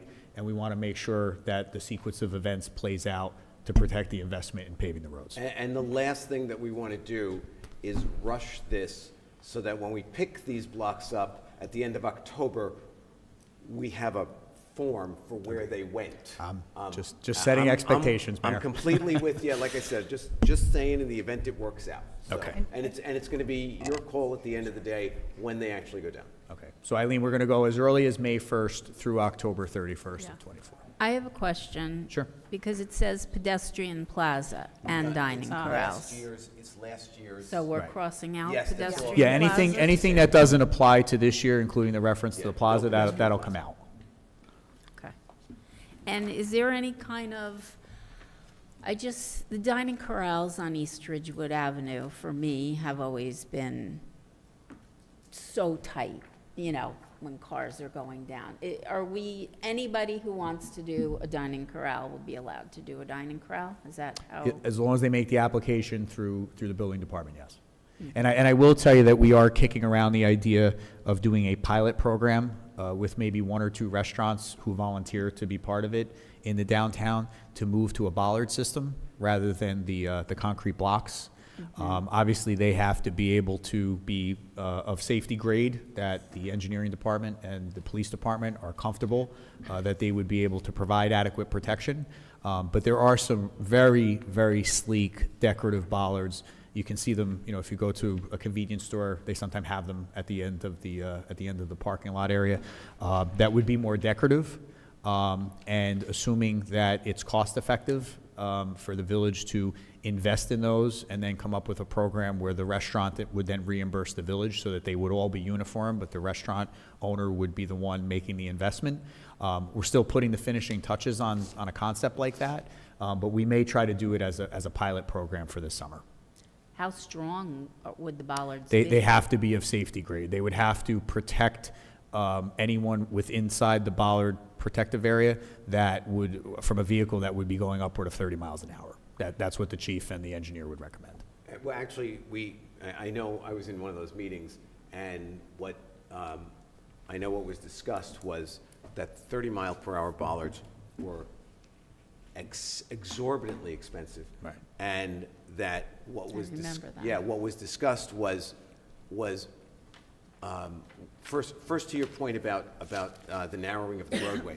I've been out there with the streets division in the middle of the night when they put these things out. They make sure they stay within the parking spot. So anybody who would hit one of those bollards, or excuse me, one of those concrete blocks, would have hit a car. But what was discussed was that, believe it or not, those concrete blocks do not have a 30-mile-per-hour rating. And while they've not been formally rated, it was in this meeting, it was discussed that if they get hit by, that they're good to stay in place till about 10 miles an hour or 15, something like that. And so what we talked about was, or what was discussed was the idea of getting a bollard that simulated the same vehicle defeating characteristics as those concrete blocks, because the 30-mile-per-hour bollards were so exorbitant that it would kill the program. Whereas so if we said, well, that's the only thing we're going to do, or we're going to stay with the concrete blocks, well, you're still only getting a 10 to 15 mile per hour vehicle defeating status. I mean, liability-wise, is that acceptable for the village to have something that is only good for 10 to 15 miles an hour? Like, you know, I know nothing has happened, thank God. Hopefully, nothing will ever happen. Hope is not a plan. But it happens all over the place. Things happen, and cars go through these things. So, Again, this is something that we've kicked around at the ordinance working group with the department directors. I think, you know, in speaking to Chief Lyons, he's going to put safety above everything else, which, you know, that's his job. He's the police chief. So I think that he and Chris need to be comfortable with the grade of bollard that would be needed. That in case somebody did, you know, strike it, it's not going to get through that barrier and, you know, into the dining area. So we're still working through that. Again, I bring it out just conceptually. We're talking about, because I know there's concerns about the blocks too, but there is a discussion out there about possibly doing a pilot program this summer, assuming that we know the type of materials that we need to ensure the public safety. okay. And then the last question I have is, I mean, I know this is last year's. It says $300 per week per parking, per month, per parking space. Is there any thought to increase that? We haven't discussed that. Because, I mean, I figured it out. It's about, if the spots are used from the time that the meters are allowed, it's about $100 a week per parking spot. And then you usually add 20% for, you know, overlapping. So about 120 per spot, if it's used 100% of the time. So that's $480 a week, $480 a month, sorry. You know, to me, the street parking is such prime time. Why are we giving them such a discount on the price? I don't think we have 100% utilization. So one of the On things the with street? yeah, definitely, 100% across all hours. The utilization across the parking is very different based upon day to day. And, you know, I still want to say, I think this program is great for a lot of benefits. It makes the public really happy, it adds to our vibrancy, it adds to our charm. I'm fully in. A lot of our businesses are still hurting. Our vacancy rate is still around 14, and I definitely think 300 now would not be the year to change it. We don't have 100% utilization. The biggest area that we have utilization is really like in front of Dunkin' Donuts, or even the post office is less used lately. So I'm pretty comfortable with 300. I think also with the bollards, I'm assuming that would be an investment from the business owner. So Yes. that would make it prettier, and I'd rather have, no offense to the concrete blocks, I'd rather have the bollards because Yeah, no, it's the improved concrete blocks safety, and are I'd ugly. rather see that happen. So I think 300's good. Parking is still, I walk in downtown every day, that's my dog walk, and, Mondays and Fridays, really, there's no parking going on whatsoever. Even at the train station, we're not at 100% utilized because commuting is so messed up. So for this year, I think 300 is great because we can't set a price on 100% utilization. And I will No, I just- didn't Yeah. say going up to 100%, but, it's a pretty good discount from 480 to 300. Well, again, I think that your figures may be off in terms of what we actually get. And the reason I say that is because Bob, who in addition to being our CFO, is the head of the parking authority. It's this figure for the time we've been doing it is whatever he says it is. And he has the actual calculations of what we get on each parking space.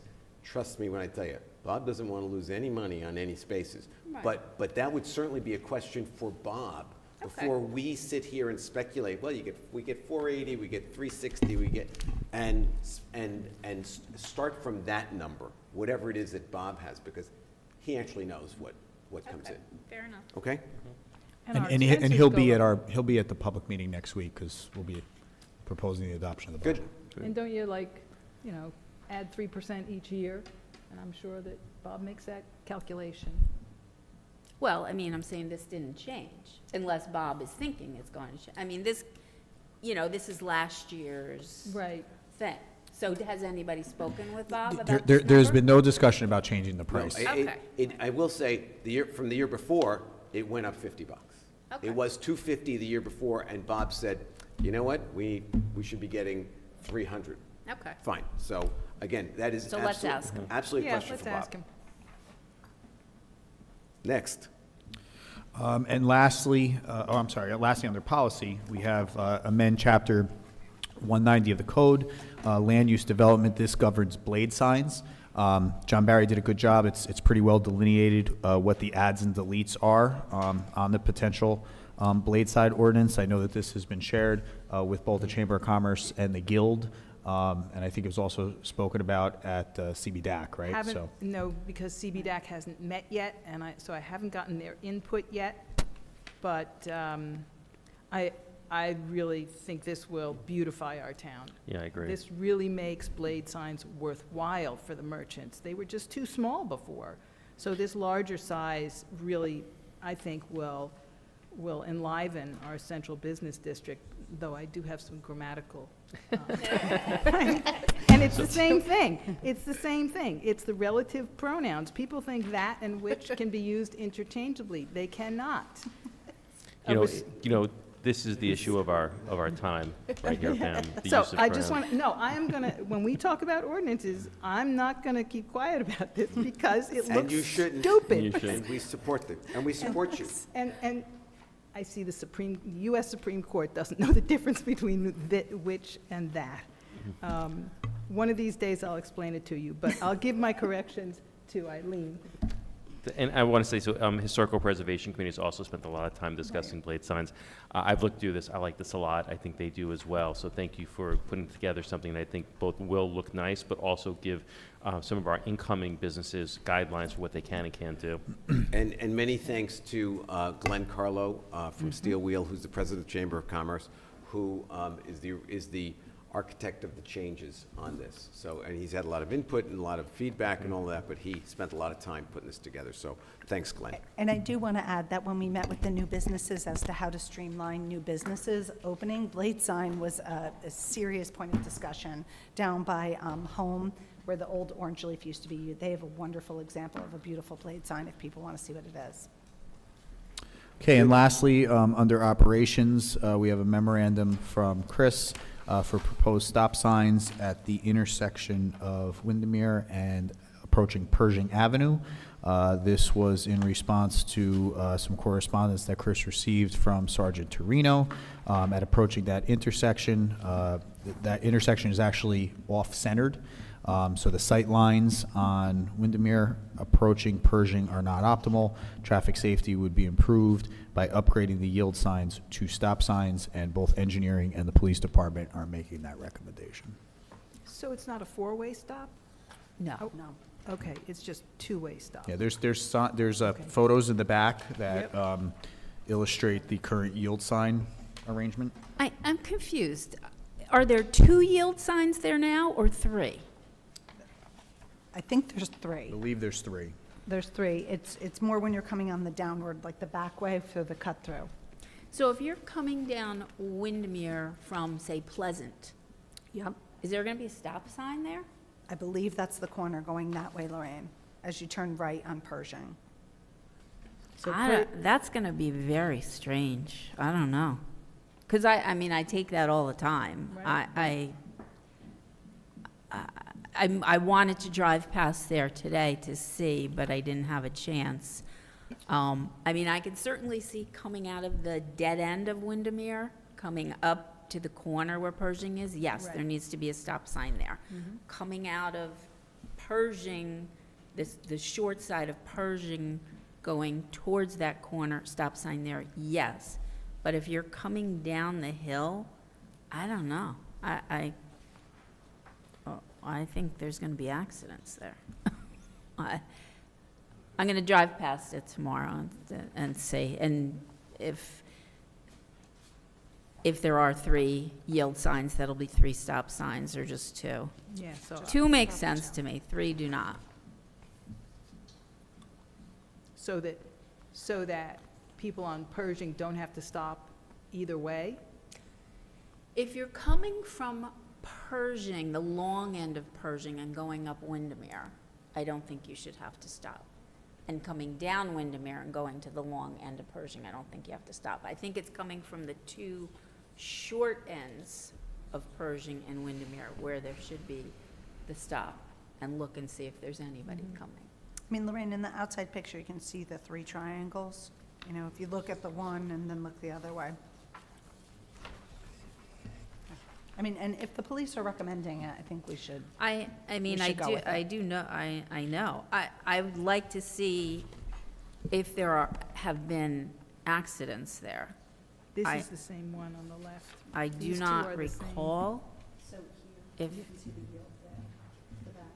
Yeah, but this is not a separate one. These are I the got to same. drive by it. I can't envision it from here. Yeah. I'll ask Sergeant Torino to provide the accident data. I'll share it with council. that would be Thanks. good. Good. Anything else? Anybody? That's all I have tonight, Mayor. Good. Let's go back to public comment.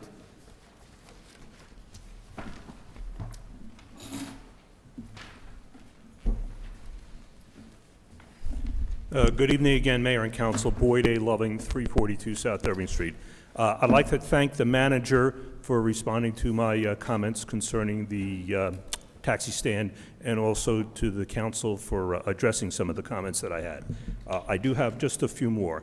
With respect to the comment the manager made regarding it being in the code, yes, I did find it in the code. And what I found in the code is that there are only 2 areas where there are 24 365/7 reserved parking. One is on level 3 of the Hudson Street garage, and the other is in the Cottage Place parking lot. The charge for the Hudson Street garage, level 3, which is not in front of anybody's business, is $1,725 on an annual basis. So what you are proposing is giving 2 parking spaces directly in front of somebody's business for $1,300. And again, the manager's going to check that price. I know that that was just something off the top of his head. He's going to check it.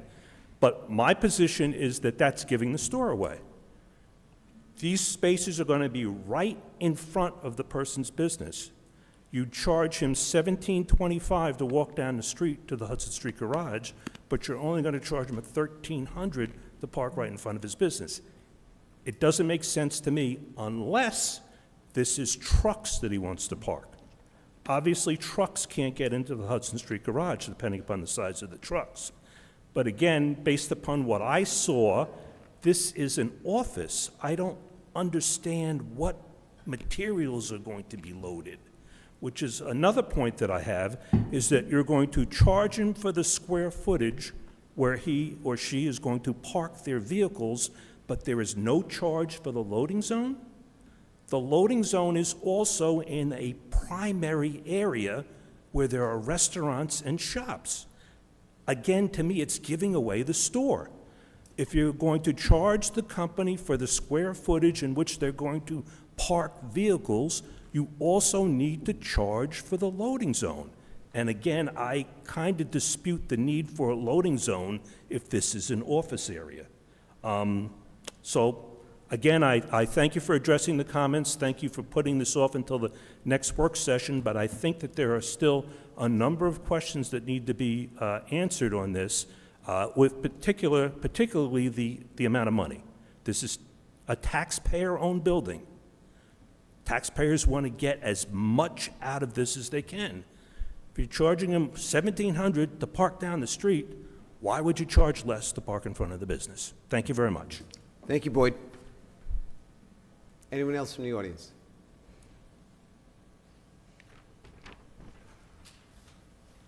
Cynthia O'Keefe, 542 West Saddle River Road. I just wanted to clarify a few points. First, Keith, I don't expect an apology from you. I think that your manner of communication is probably very similar to mine. We're very direct, and I think you're a problem solver, and I think that's what you were trying to do. Maybe you didn't get an answer from me or other residents, and maybe there was a tiny bit of frustration coming across. Was maybe the perception from people. I didn't take it that way, but I was a little blindsided and put on the spot, and I'm certainly not going to make that kind of a decision in a public forum. Not that you were expecting me to, but Never. just for clarity, it's not happening. That's a private decision that I will make with my family.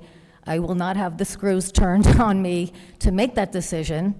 And as I get close to retirement, I need to think about my finances. And again, like you said, no prices or anything was discussed. There's a lot, at stake there to make a decision like that. Probably what you guys don't realize is, and me being like front and center here every week, I told you I'll never stop fighting for my neighborhood. That's true, and I never will, because I'm not only fighting for myself, I'm fighting for people who are older. They can't be here. They're sick. Whatever the case is, they have 3 kids and they can't get a babysitter. I'm not the voice for the Shedler community, but I will use my voice to effectively communicate how I'm feeling, and I know there are a lot of people who do feel the same way. So again, ruining that environment, the property, I'm against the proposal. You've heard that, many times. My question is with the application, not to overly scrutinize it, but I believe the figure you gave was $10,000, right? $10,500 Right, for suburban. Yeah, so my question is, I looked at all the CVs. The person, I think, is Ross Komura, if I'm not mistaken. He's a landscape architect. Is that level of expertise required because that's a lot of money. So we're already talking about $2,600 plus the $10,500 to submit an application to put sports figures together. Like, I don't understand it. Maybe there's a disconnect and I missed something, because I also, sometimes the acoustics in this room are not ideal and I can't hear everything. So, and I guess Peter Primavera is not part of this process at this point, or will he be utilized in the future? I think maybe there's a few gray areas around that that we'd like to know about. And also the LOI for the wetlands assessment, which also needs to be part of this. So how is that all going to come together by the 10th of April? So thank you. Anyone else?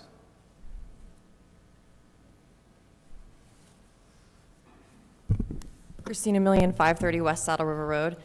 Thank you for the update about NJDEP coming back, or whatever happened, but it sounds like things are moving in the right direction to get to ground truth on the soil dumping and potential soil contamination on historic property. I guess my question, though, is tabling NJDEP. We know that 6 sites didn't have permits. We know from the reaction of that letter being read when some of you were here, and in fairness, you were not on this council, that was a surprise to all of us. I think we can all just agree, or maybe not, but like it seemed like it was a surprise to everyone to learn that multiple sites had soil that we know nothing about that came and was dumped in our neighborhood. And so I want to know, what is the town doing about that? How did that happen? I'm like, is there no repercussions for that? Because I'm pretty sure like I couldn't just go pick up a bunch of soil and dump it on property that we own without consequences. And the consequences that I'm potentially facing and the people in that neighborhood are potentially facing and our kids could be facing might be a big problem. And so I'm curious as to what is happening with the internal timeline of what happened, because, you know, a bunch of us, many of us, we've like gotten a lot of interesting information over the past couple months. We're trying to piece a timeline together, but it doesn't feel like anyone here really cares about what we're facing in the neighborhood because of the actions of people employed here. And so that's what I want to get to know more about, respectfully, because it's very concerning to me. And, you know, Shedler potentially started out as this, you know, field project, but now it's really moved into a project that could be threatening the health of our neighborhood. And there is a lot of people on edge now about this, and I do not feel that there is enough communication from elected officials about what is happening. And so I would greatly appreciate, we talk a lot about transparency, then let's walk it and talk it, and like help us understand the timeline of what happened. And I agree with Mr. Hallaby, who dials in and talks about the mismanagement of this project. I wasn't here for that, though, from like, you know, the beginning. And so in fairness to people who are newer to this community, does not mean that we don't deserve data and facts now, because I have kids now in this community. And so it's just getting to be an escalation of getting very upset. And so I'd like to hear from you as to what is going on and help us connect the dots, because maybe through that process we all might have more empathy, but right now it just feels like you don't care and you're not helping us, and so it is distressing to me. Thank you.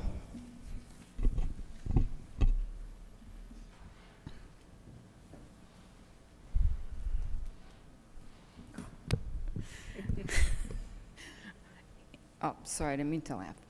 Ann Loving, 342 South Irving Street. I have a question about the bollards for the dining corrals. It was a little bit alarming to hear that you might go for something that only would withstand 10 miles an hour. That sounds like it could maybe stop an e-bike.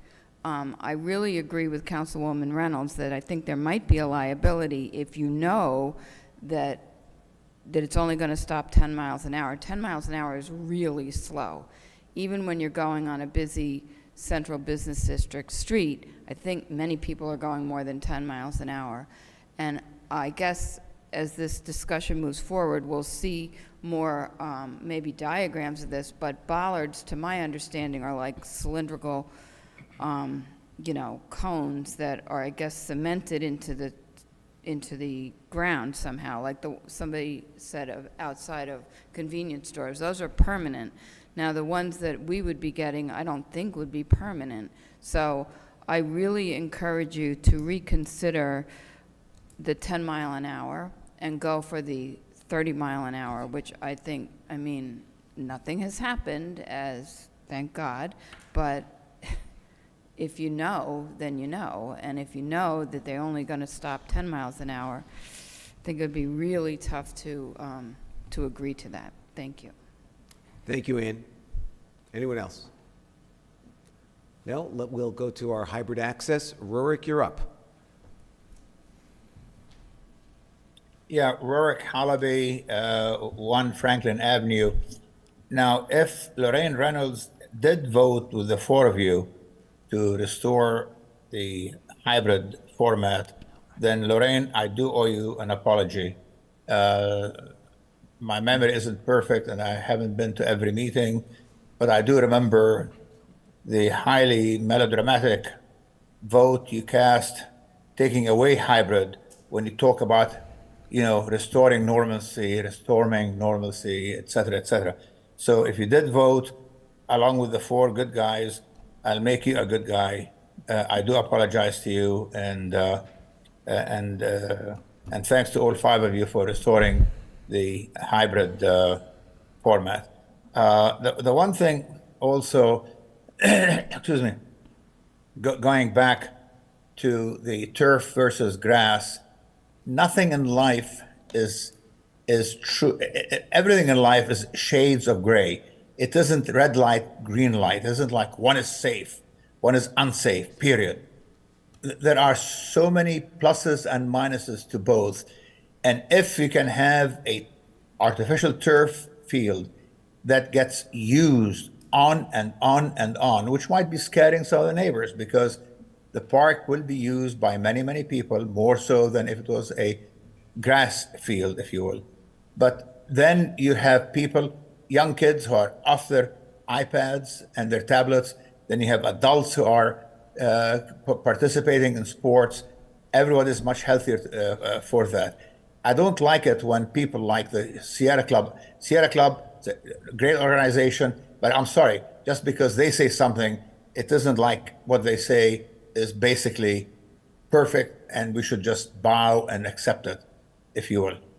Now, also, I do want to say, because I know all of you, if there's one thing I love about you, is because you do care.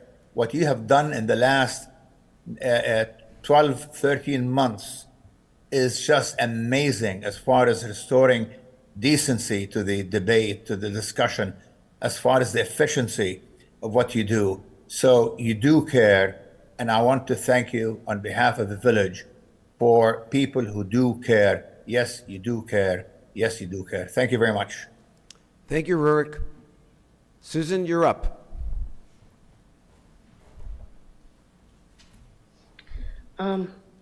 Hello? Hi, we can hear you. All right, great, thanks.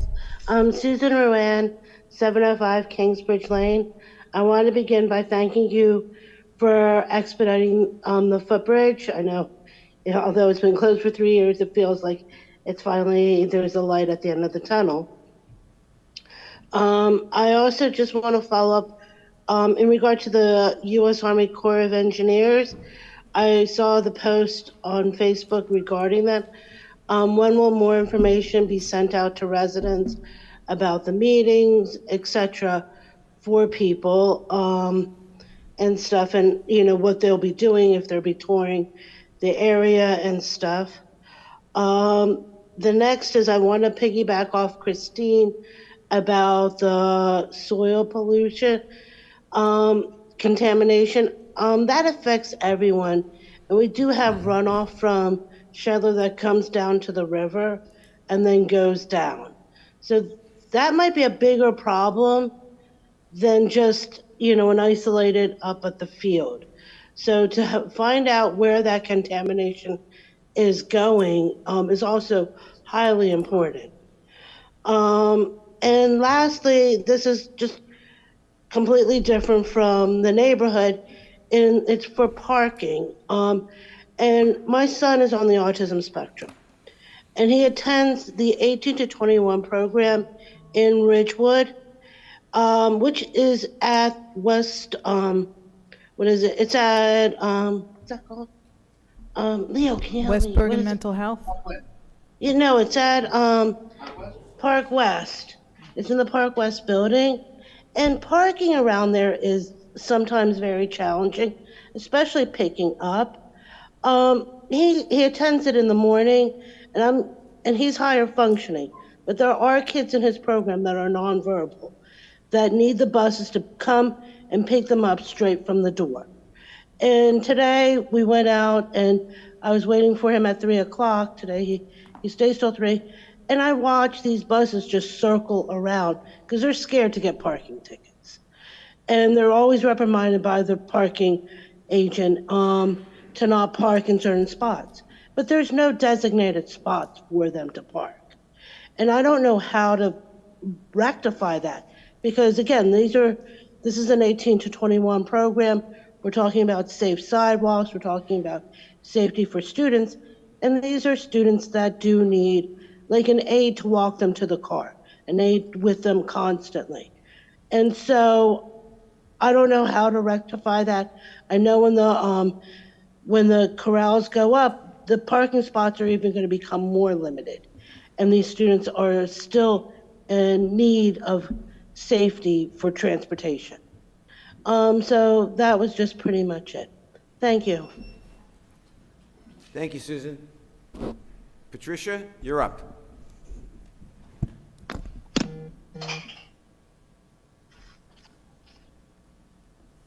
You're still on mute, Patricia. Still on mute. There we go.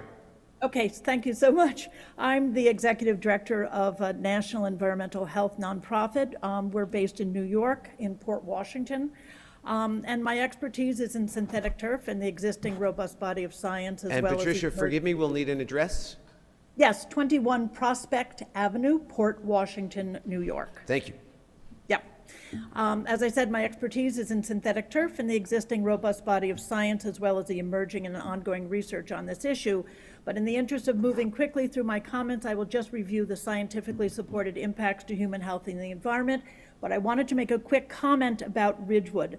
I have been in hundreds of meetings across the country, and your town comes across as a truly caring community.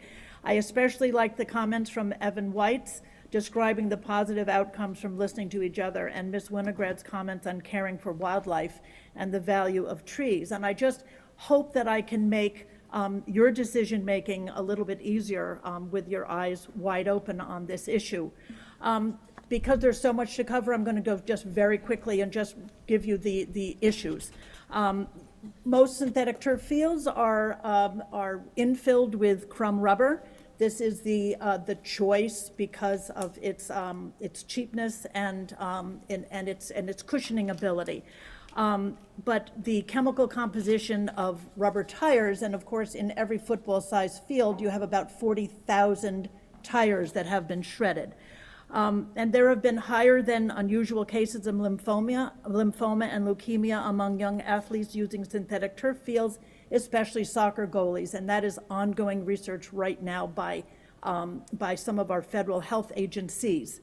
And then just quickly, the other issues that are involved are high temperatures. As you know, we have higher than usual temperatures ongoing now because of our climate. And we can say that when you have a temperature of 90 or greater, that you could have a field temperature of over 200 degrees. And this is really hot, and so the companies that make these fields sell water cannons and other irrigation systems that will cool the field down for about 20 minutes, and that will interrupt the game numerous times on particularly hot days. You have body fluid contamination. That's very interesting because a lot of the industry people say that you don't have to use pesticides. Well, in fact, disinfectants are pesticides, and the industry recommends disinfecting those fields after practices and games because of blood, saliva, sweat, and vomit. Soil biology takes care of these pathogens. Plastic mats do not. You spoke earlier in your meeting about PFAS in your water supply and your concern. It is in all plastic turf carpeting and the grass blades on synthetic fields. You can talk to plastic manufacturers. They will tell you that you cannot make plastic without PFAS because in the manufacturing process, the PFAS does not let the plastic stick to the molds or let it go through those extruders without getting stuck. So PFAS will be an issue no matter whether you like it or not. It will run off, and I don't know exactly what your groundwater supply is. I think I heard you say it was aquifers, but this could be problematic. GMAX rating is not often talked about, but the industry also tells you to actually rake the fields constantly to keep the infill material loose so that you are avoiding concussion conditions. The GMAX rating is the hardness of the field. Patricia, if you could yes. finish up, your time has expired, but please finish your thought. Sure. My thoughts are just that I'm available, and I would be very happy to answer questions from anyone sitting on the board, and I'm just available as a person who is concerned about the health of children and your community members, as well as your environment. Thank you so much for your comments. You're welcome. Rich, you're up. Hi, can you hear me? We can. Thank you very much. My name is Rich Wenner. I am from Maplewood. I appreciate you taking a moment to listen to me, even though I'm not a citizen of Ridgewood. I live at 37 North Terrace in Maplewood, and I was involved in Maplewood's discussions about whether or not to have artificial turf. Unlike the person that preceded me, I am not a scientific expert, but I wanted to share one thing with you. And it's something that I think you can get directly if you want, but I'm not sure the time was had to be able to get this yet from the folks in Ridgewood, for the folks in Ridgewood. We got a letter that was sent to us from Sarah Evans. If you've already heard this, let me know and I'll just stop. But Sarah Evans, who's a professor at the Children's Environmental Health Center at the Icahn School of Medicine at Mount Sinai in New York City. Rich, we did they've been receive a letter. studying. We did hear from Dr. Evans. In which case, then I would just be redundant. I just wanted to say that we thought this was extremely relevant, that my understanding, and I'll just stop with this, is there are two knowns and one not yet known. It's known that there are substances and chemicals in the turf, in the fill, and in the blades that are dangerous. That's not a question. It's known that they are dangerous, and it's known that it is in the turf. The studies, as was said previously, that have not yet been completed are directly connecting turf to the levels of illness and the levels of exposure sufficient for various kinds of illness. As the previous speaker said, there is some evidence and studies are ongoing now. So the suggestion from the Children's Environmental Health Center is to be extremely cautious and to hold off on turf studies, on turf use until these larger studies have been completed. Thank you. Thank you very much, Rich. And seeing no one else, I'm going to close public comment. Does anyone have any response? I do. I have three things. So with respect to turf, and I'm sorry because I know that sometimes I talk a lot, but last week when I was in a social situation, people said with respect to some of the issues about Shedler, say it again and then say it again. We are not looking at crumb rubber. So when we're engaging these conversations, turf comes in many forms. Crumb rubber is out. Crumb rubber is, we don't use it on maple, we're not using it here. I'm aware of the crumb rubber, I'm aware of the issues with it, and we are not using that. In addition to that, as we were discussing, we are actively trying to seek a vendor who would reduce, temperatures. The recommendation from the ad hoc the initial recommendation was a cool play, which addresses temperatures to the players, and we are still exploring that. That was a recommendation from a committee where the neighbors all agreed to turf with that branding. And I know that was a while ago, but that's what we made some of our decision on, and it seems it changed. So one, not crumb rubber. Two, of course, we're interested in temperature. Lacrosse and football are helmet sports, which have a differential that we need to be even more mindful because they overheat more. All of the companies that Deputy Mayor Perrin and I met with are cradle to cradle. So when it comes out, it's recycled back into the manufacturing process. The vendors that we met with gave us certificates of guarantee that they're taking it and recomposing it. And then with respect to GMAX, GMAX is actually the hardness of the field, and that's what we test after every flood. We want to make sure that if you hit the ground, it's not hard, it's not going to cause an injury. So we already test proactively for the GMAX on our field, and we fluff it, which is one of my favorite words, because it's a real thing. We get these supplemental bags of fluff, depending on what your infill is. It can be coconut, cork, and we fluff it, and it is raked. And that is part of our ongoing parks maintenance. So I recognize lots of people are calling in from different places, and I recognize for many there's a discussion. But when we involve larger audience, it's not crumb rubber. It's never been crumb rubber. We're not using crumb rubber at Maple. And I don't know what the Board of Ed uses, but I can't believe that they would. They do have a slightly different criteria because they're placed on the river. Okay. Second, with regard to the sports analysis and the cost, it's expensive. It's definitely expensive, but it was a requirement from SHPO, and we want to comply. Suburban has a relationship with our water department, and when you involve highly technical people, the hourly rate goes up. In the packet that we submitted to SHPO is a rendering that we didn't have in-house capabilities to do. Suburban is already vetted by us. They came highly recommended, and when we add technical time on top of anything, the cost is going to go up. In addition to that, well, in the first pass, we took people who knew Ridgewood. When we're bringing people in now, there's time to onboard people as to who owns what park, how it works, because so many of our high school and municipal sports dovetail. It's a lot of time. There's no absolutes with our fields, so I'm just going to keep talking because this is very important to me. We say municipal land supports municipal functions, but it doesn't, because this municipal land out here supports our high school. And the other day, our premier girls lacrosse, because of the situation at the high school, was using Maple. This is a lot to sort of explain the hours of municipal use to an outside consultant. I think Suburban's great. I think they're very accredited. They do lots of work for the village, and yes, it's $10,000, but it's required for the application. So I know Ross. He does great work product. He's very smart. He's very on board, and I think this will be good. And it's not part of the original application, so it's additive. And lastly, with respect to the berm and the dirt, as many people know, when I was a member of the public, I was clamoring for information that with the prior administration was not forthcoming. And so I feel your pain when you feel administrations are doing that.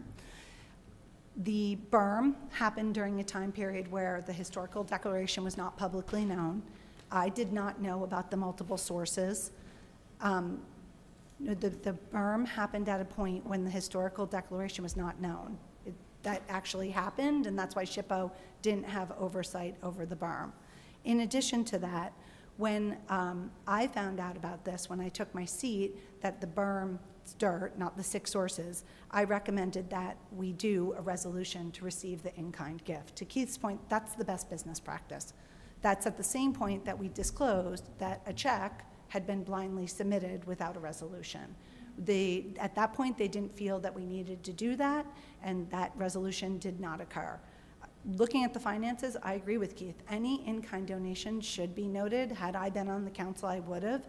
I pressed for the House because that was $44,000 that we found undocumented without any resolution, and we disclosed that. In-kind donations, while I'm sitting up here going forward, and I think the 4 of us would agree, will be disclosed by resolution. Lastly, I'm a civil engineer. I have a BS from Lafayette College. When I read the report, I knew instantly we needed outside professional help, and this council quickly did that. For us to opine on the dirt condition would be silly because we don't have all the information. I can tell you that I have driven Keith crazy, and engineering, I've asked for when the testing is going to occur, but it's been raining so much, and that soil needs to be dry and ready, to use the word fluffed, it needs to be able to be tested. So it's been delayed. But until we have the results of, I think it's $35,000 worth of testing, there's not much more we can say. So I do want, going forward, if anybody wants to make an in-kind donation to the village, it will be documented. I wish I could add more. It's a delicate balance, though, because I don't want to cause a public alarm because SHPO has assured us there isn't one. But we are spending the money, again, $35,000. It's 35, right? Last time I got the higher bid. We're going to test it, and it'd be premature for any of us to say anything because we don't have any additional information. So I hope that helps, and I do want to assure you and my whole council, I can be fairly persistent even with my own council. I have been asking weekly for the testing, and unfortunately, the weather does not allow for fluffy soil to be properly tested. So that's where we're at. As soon as the testing comes in, we will notify not just the neighborhood, but the whole community, because I think everybody shares the concern and wants to know what's in that dirt. Additionally, one last point, because we always, this is a work session. I have asked the question that because it came in different parcels, we will be able to identify. So pile here would go foot 1 through 10.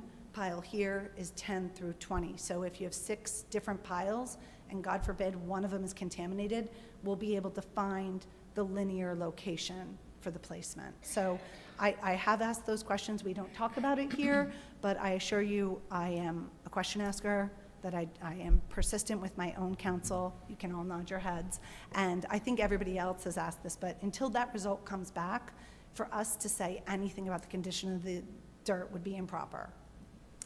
Thank you, Siobhan, and thank you for the level of detail that you bring to all of these discussions.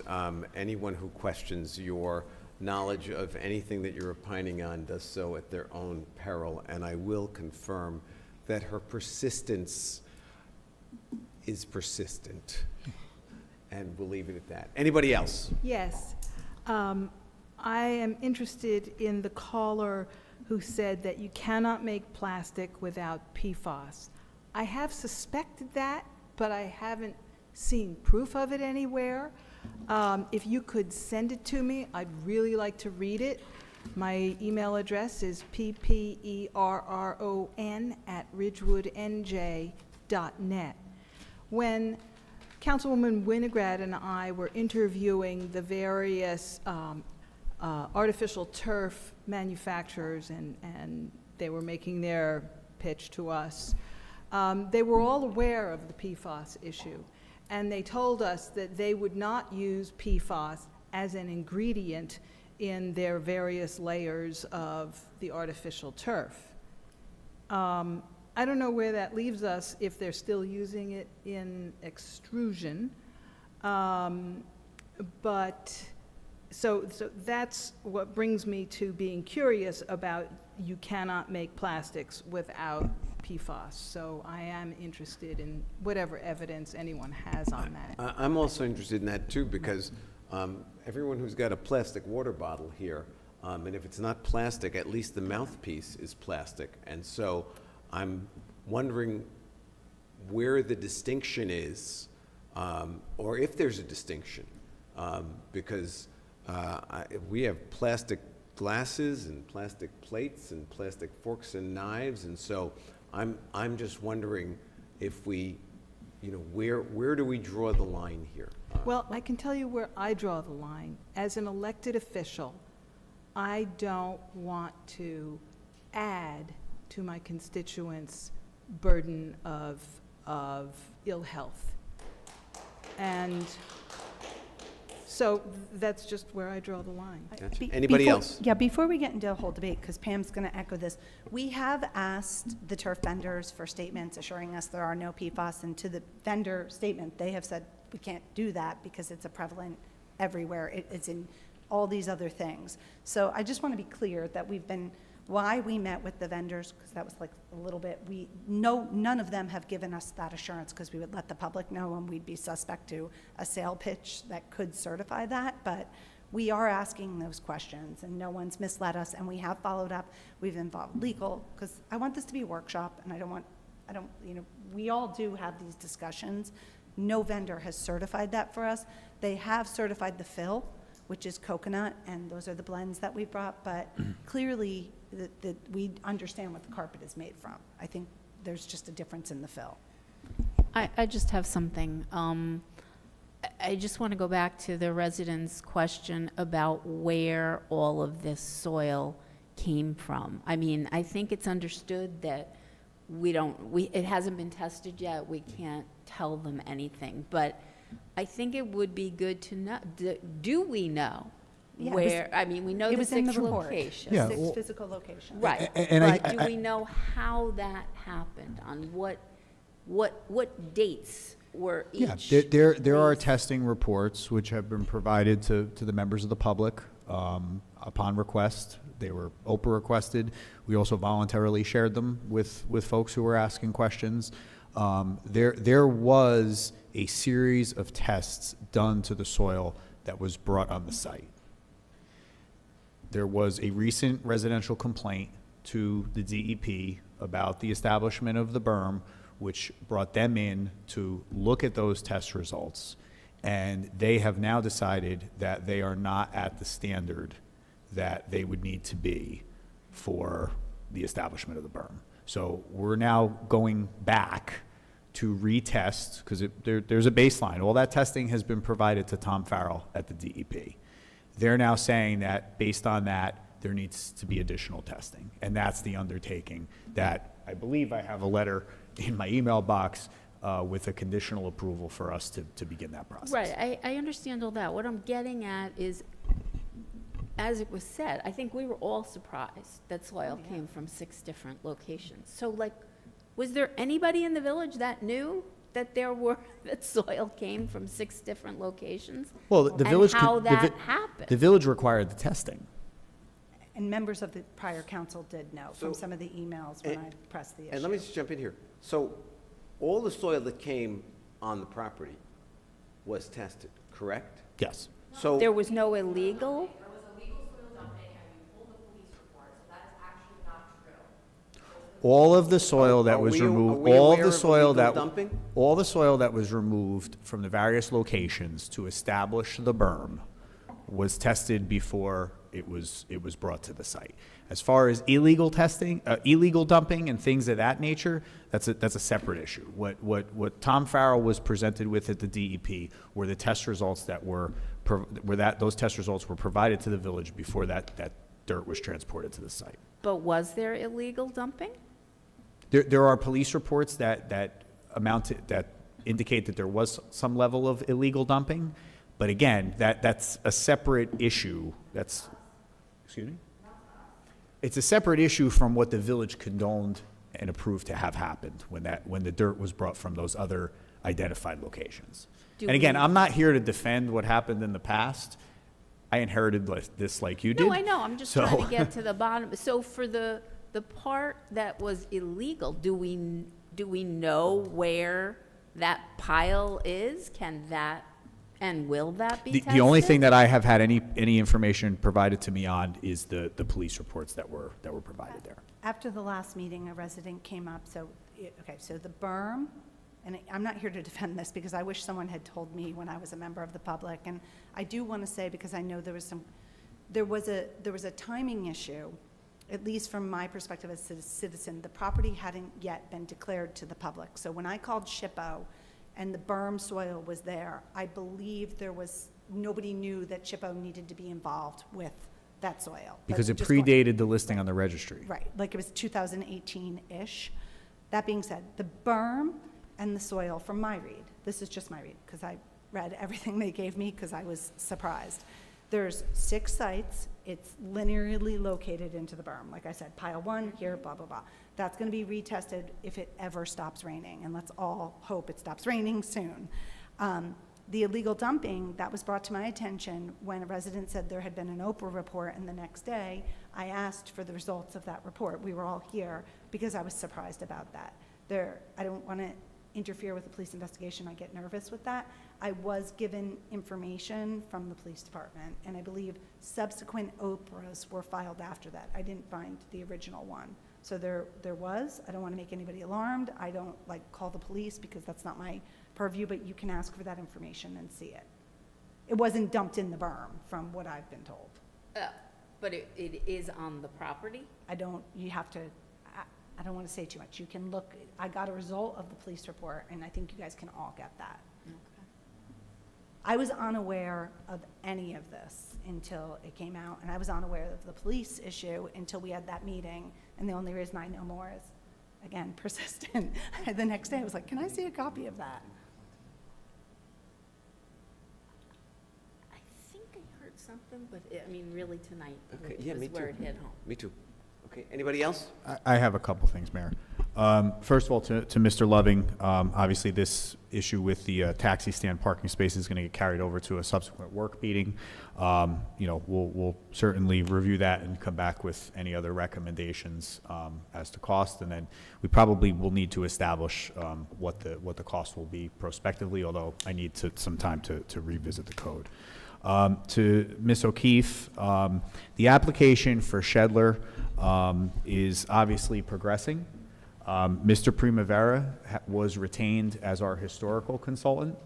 He's certainly not an expert in field management or field usage analysis.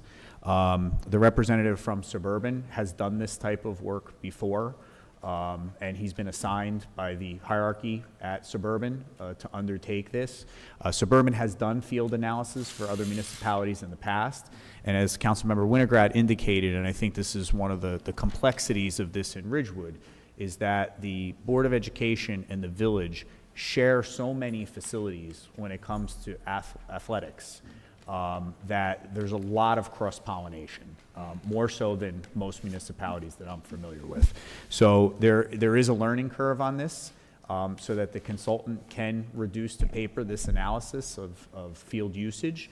But again, you're not just talking about youth sports. You're talking about high school athletics. The baseball team, the softball team from the high school play exclusively on village facilities. All of that needs to be taken into account as this report is formalized, compiled, formalized, and then sent along to SHPO with the application.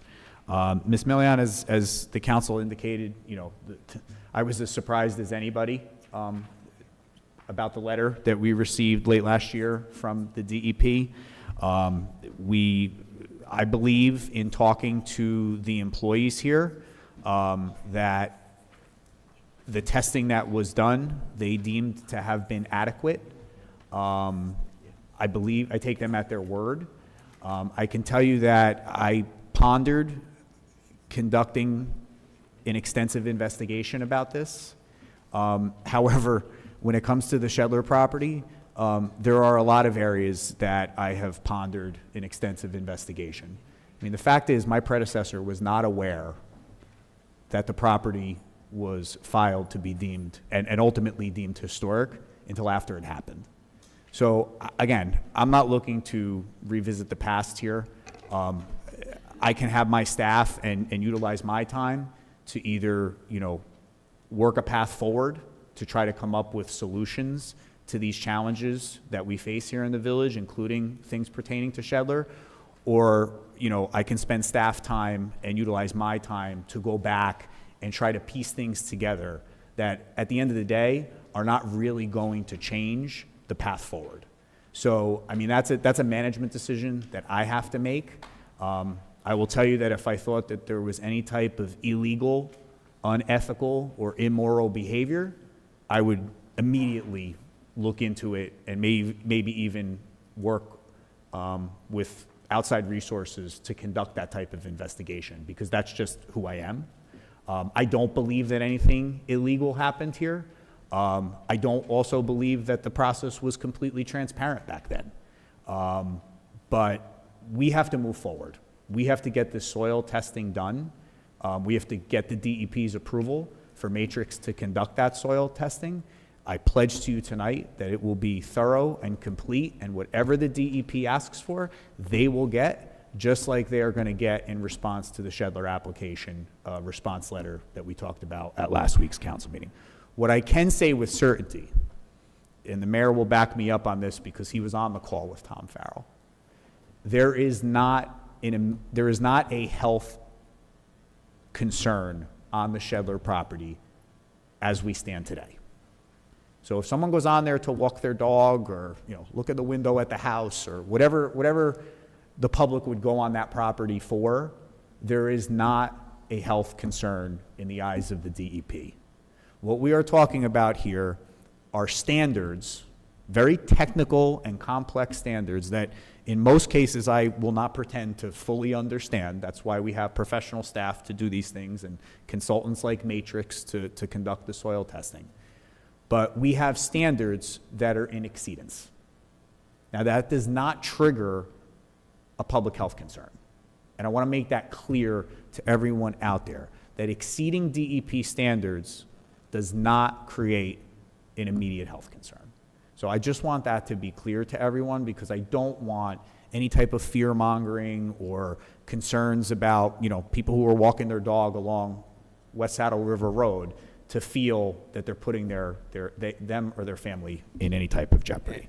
And that's a very good description of the information that was given to us by Tom Farrell on that Zoom call. And I think it's really important to get out there exactly the way you described it. These are exceedances of standards, and that's really the criteria that we're talking about. And Matrix will come in and do their due diligence, and we will be transparent about the results of that testing, and we will move forward. We'll move forward from there. With regard to Ms. Loving's comments about the bollards, I'm gonna use Cynthia's comments. I'm gonna be just very direct. We have an ordinance working group that meets once or twice a month. This was a concept that was discussed at the ordinance group that I made a conscious decision tonight to share with the public. And I don't like to leave this council chambers with many regrets, but maybe I should have kept my mouth shut. Because no one in that ordinance working group, not the police chief, not the municipal engineer, not the members of the council that participate, not myself, not our planner, not anybody that sits in that room, not Matt Rogers, are ever going to put the public in jeopardy based on the type of bollard we install in the commercial business district to protect people who are dining. But I just have this fishy feeling that tomorrow I'm going to get a phone call that we proposed putting 10 mile an hour barriers up in the commercial business district, and we are going to put all of the residents or anyone who visits Ridgewood to eat dinner in jeopardy. It's the same way that I sat at a budget meeting and innocently said that the fire chief, during a one-on-one meeting, indicated to me what the cost of running the second firehouse was. And by the time I got in my car to drive home from that budget meeting, I received a call from the fire chief saying that we proposed to close the firehouse, which was never the case. All I talked about was what it cost, what the overhead was to operate that firehouse. So, maybe shame on me that I try to take into account the comments of Ms. Millian, which is we should be transparent, and I share a concept that was discussed in a meeting in my conference room with the public, but then we run the risk of being told that we're putting people's lives in jeopardy because of the type of bollard that we might buy, and no one's buying a 10-mile-an-hour bollard. So I say this tonight, maybe I needed a therapy session. Maybe I needed to vent my frustration up here, but just because something is discussed and just because something is disclosed at a public meeting doesn't make it gospel. It means we talked about something and we're collecting data and information and professional opinions to make the best decision in the interest of the residents of the Village of Ridgewood. So with that, I just want to say we're not buying 10-mile-an-hour bollards, respectfully, Mayor. We're going to buy bollards, if we buy bollards, that keep people safe. And that is the lens that we will make all the decisions from an administrative standpoint and from a managerial standpoint here in the village moving forward. Thank you, Keith. Anyone else, or should we call it a night? Let's call it. Let's call it a night. We'll entertain a motion for an adjournment. So moved. Second. All in favor? Aye. Aye.